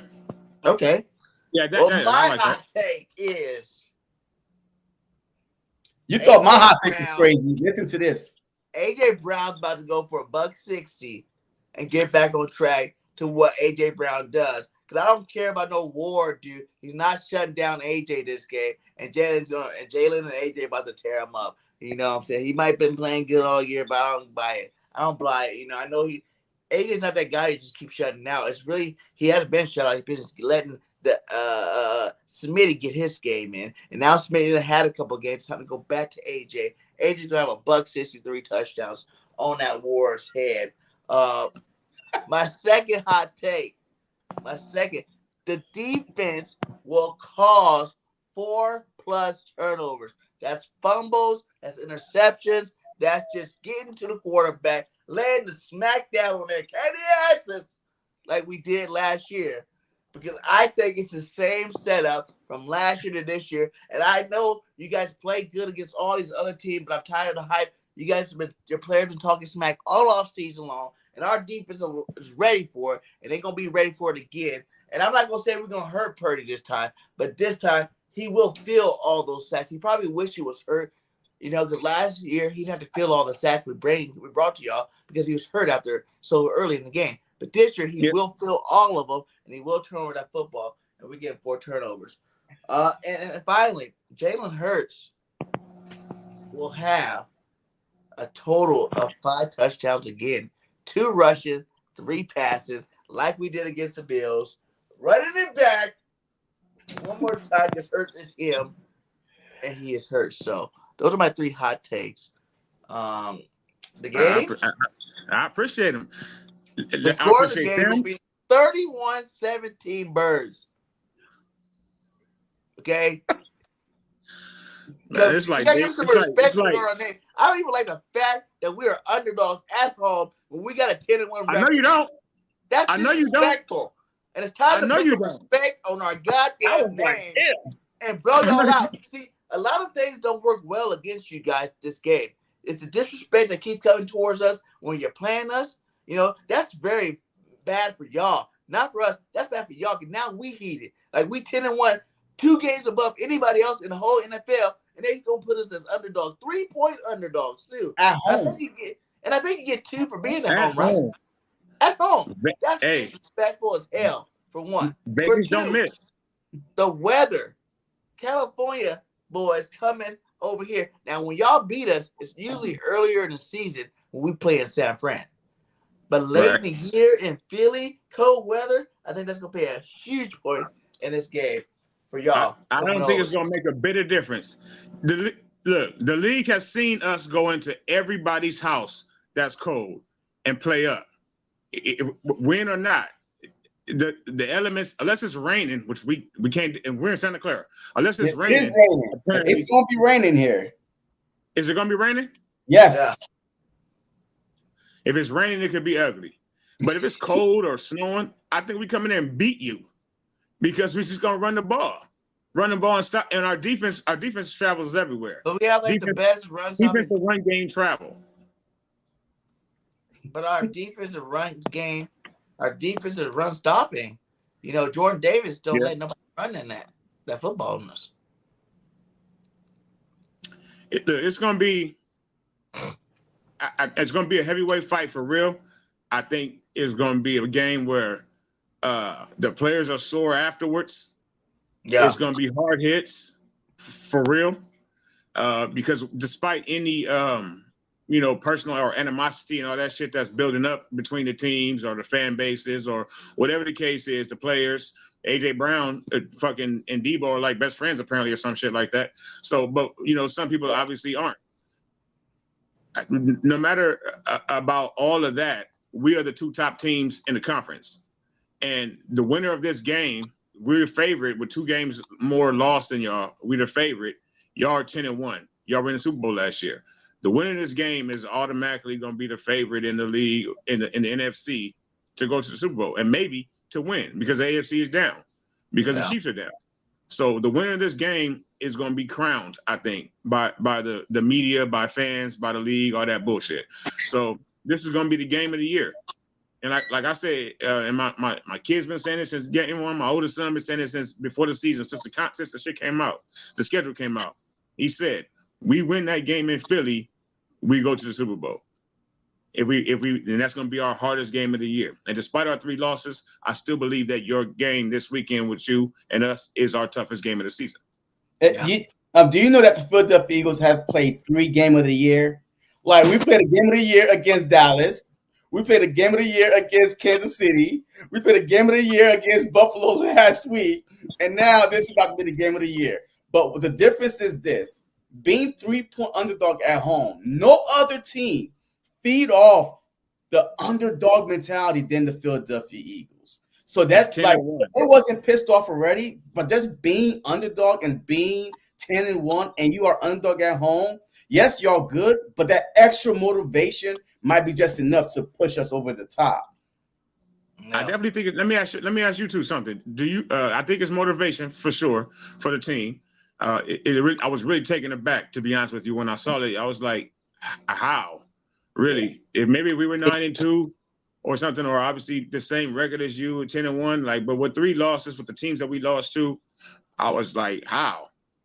But do you feel just disrespect for the Eagles, for Philadelphia, and not just with that? I mean, as a whole, because of you got the chip that Nick won. But I feel like your team, like even back when we were younger, like in the 90s, I feel like the team didn't get enough credit sometimes for how well they were playing. I mean, just like league wide.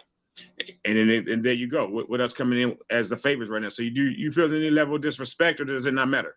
I think Howie does it on purpose. I think Howie pays these people to disrespect us because he knows our team plays better from the underdog role. Whenever we, like I was saying, if we were to get the respect that we deserve right now, you would have a better shot of beating us. You know what I'm saying? Like, have a better shot. Because we always get the disrespect, and that's what really drives and fuels us. Even like our quarterback, Jalen Hurts, man, like he's been getting disrespected still. No matter what he does, he can go have. He gets a lot of disrespect. Yeah. And no matter what he does, it's disrespect coming from his side too. So just continuing the disrespect is kind of what drives the Eagles. Even last year, we had like 70 sacks. you know, and we were still getting disrespected all throughout the playoffs. And that's what pushed us to get to that Super Bowl, you know? Yeah, I'm about to say the same thing. Yo, I'm about to say, it started last year, right? It started last year. We were the number 1 seed. But then it was, oh man, y'all had the easy schedule. Oh, y'all played the Giants in the playoffs, and then y'all played the 49ers without Brock Purdy. And then boom, when y'all played a real team in the Super Bowl, y'all lost, but Jalen Hurts balled out. And now that chip carried on to this year, right? We lost our OC, we lost our DC, we lost 8 players on that team, 6 on the defense, 2 on the offense. You know what I mean? And then to be 10-1, and still the way we've been winning is not pretty, right? You know, we barely win. We barely scraping by, and the 49ers are beating teams like crazy. And now to come to this point, that is the low, that snowball effect to end up right here on Sunday. You see that thing about that barely winning thing? It's like everybody expected these teams to beat us. You know? Yeah. Because we went to this year and they're like, oh, this Gollins is going to have the Eagles team. Their season derailed. It's going to be a wrap. You know, these guys are going to come in and beat us. And who cares that we are barely winning? This is football. This is NFL. We are winning these games. You know, and like the fraction, even look at the last 2 games, we were down at 10 at halftime against the Chiefs and the Bills. You know, Allen playing the game of his life. You know, Patrick Mahomes having a good game. And we still came back. We found a way to win the football game. That's really what it matters. Like, who has the will to win all the way down? You know, sometimes it's not even to the 4th quarter before we start putting on the show. But we always seem to put that show on and get that W. So, yeah, it's going to be a hell of a game, man. It's going to be a hell of a game. Hey, Platform, go ahead and let everybody know where they can find you at, my guy. We're going to wrap it up. We had 2 hours there. Salute to all y'all still watching with us. For sure. 2 hours tomorrow. I know it's late there, too, but I get it. So I thank y'all for the seat, man, and for the invitation, sincerely.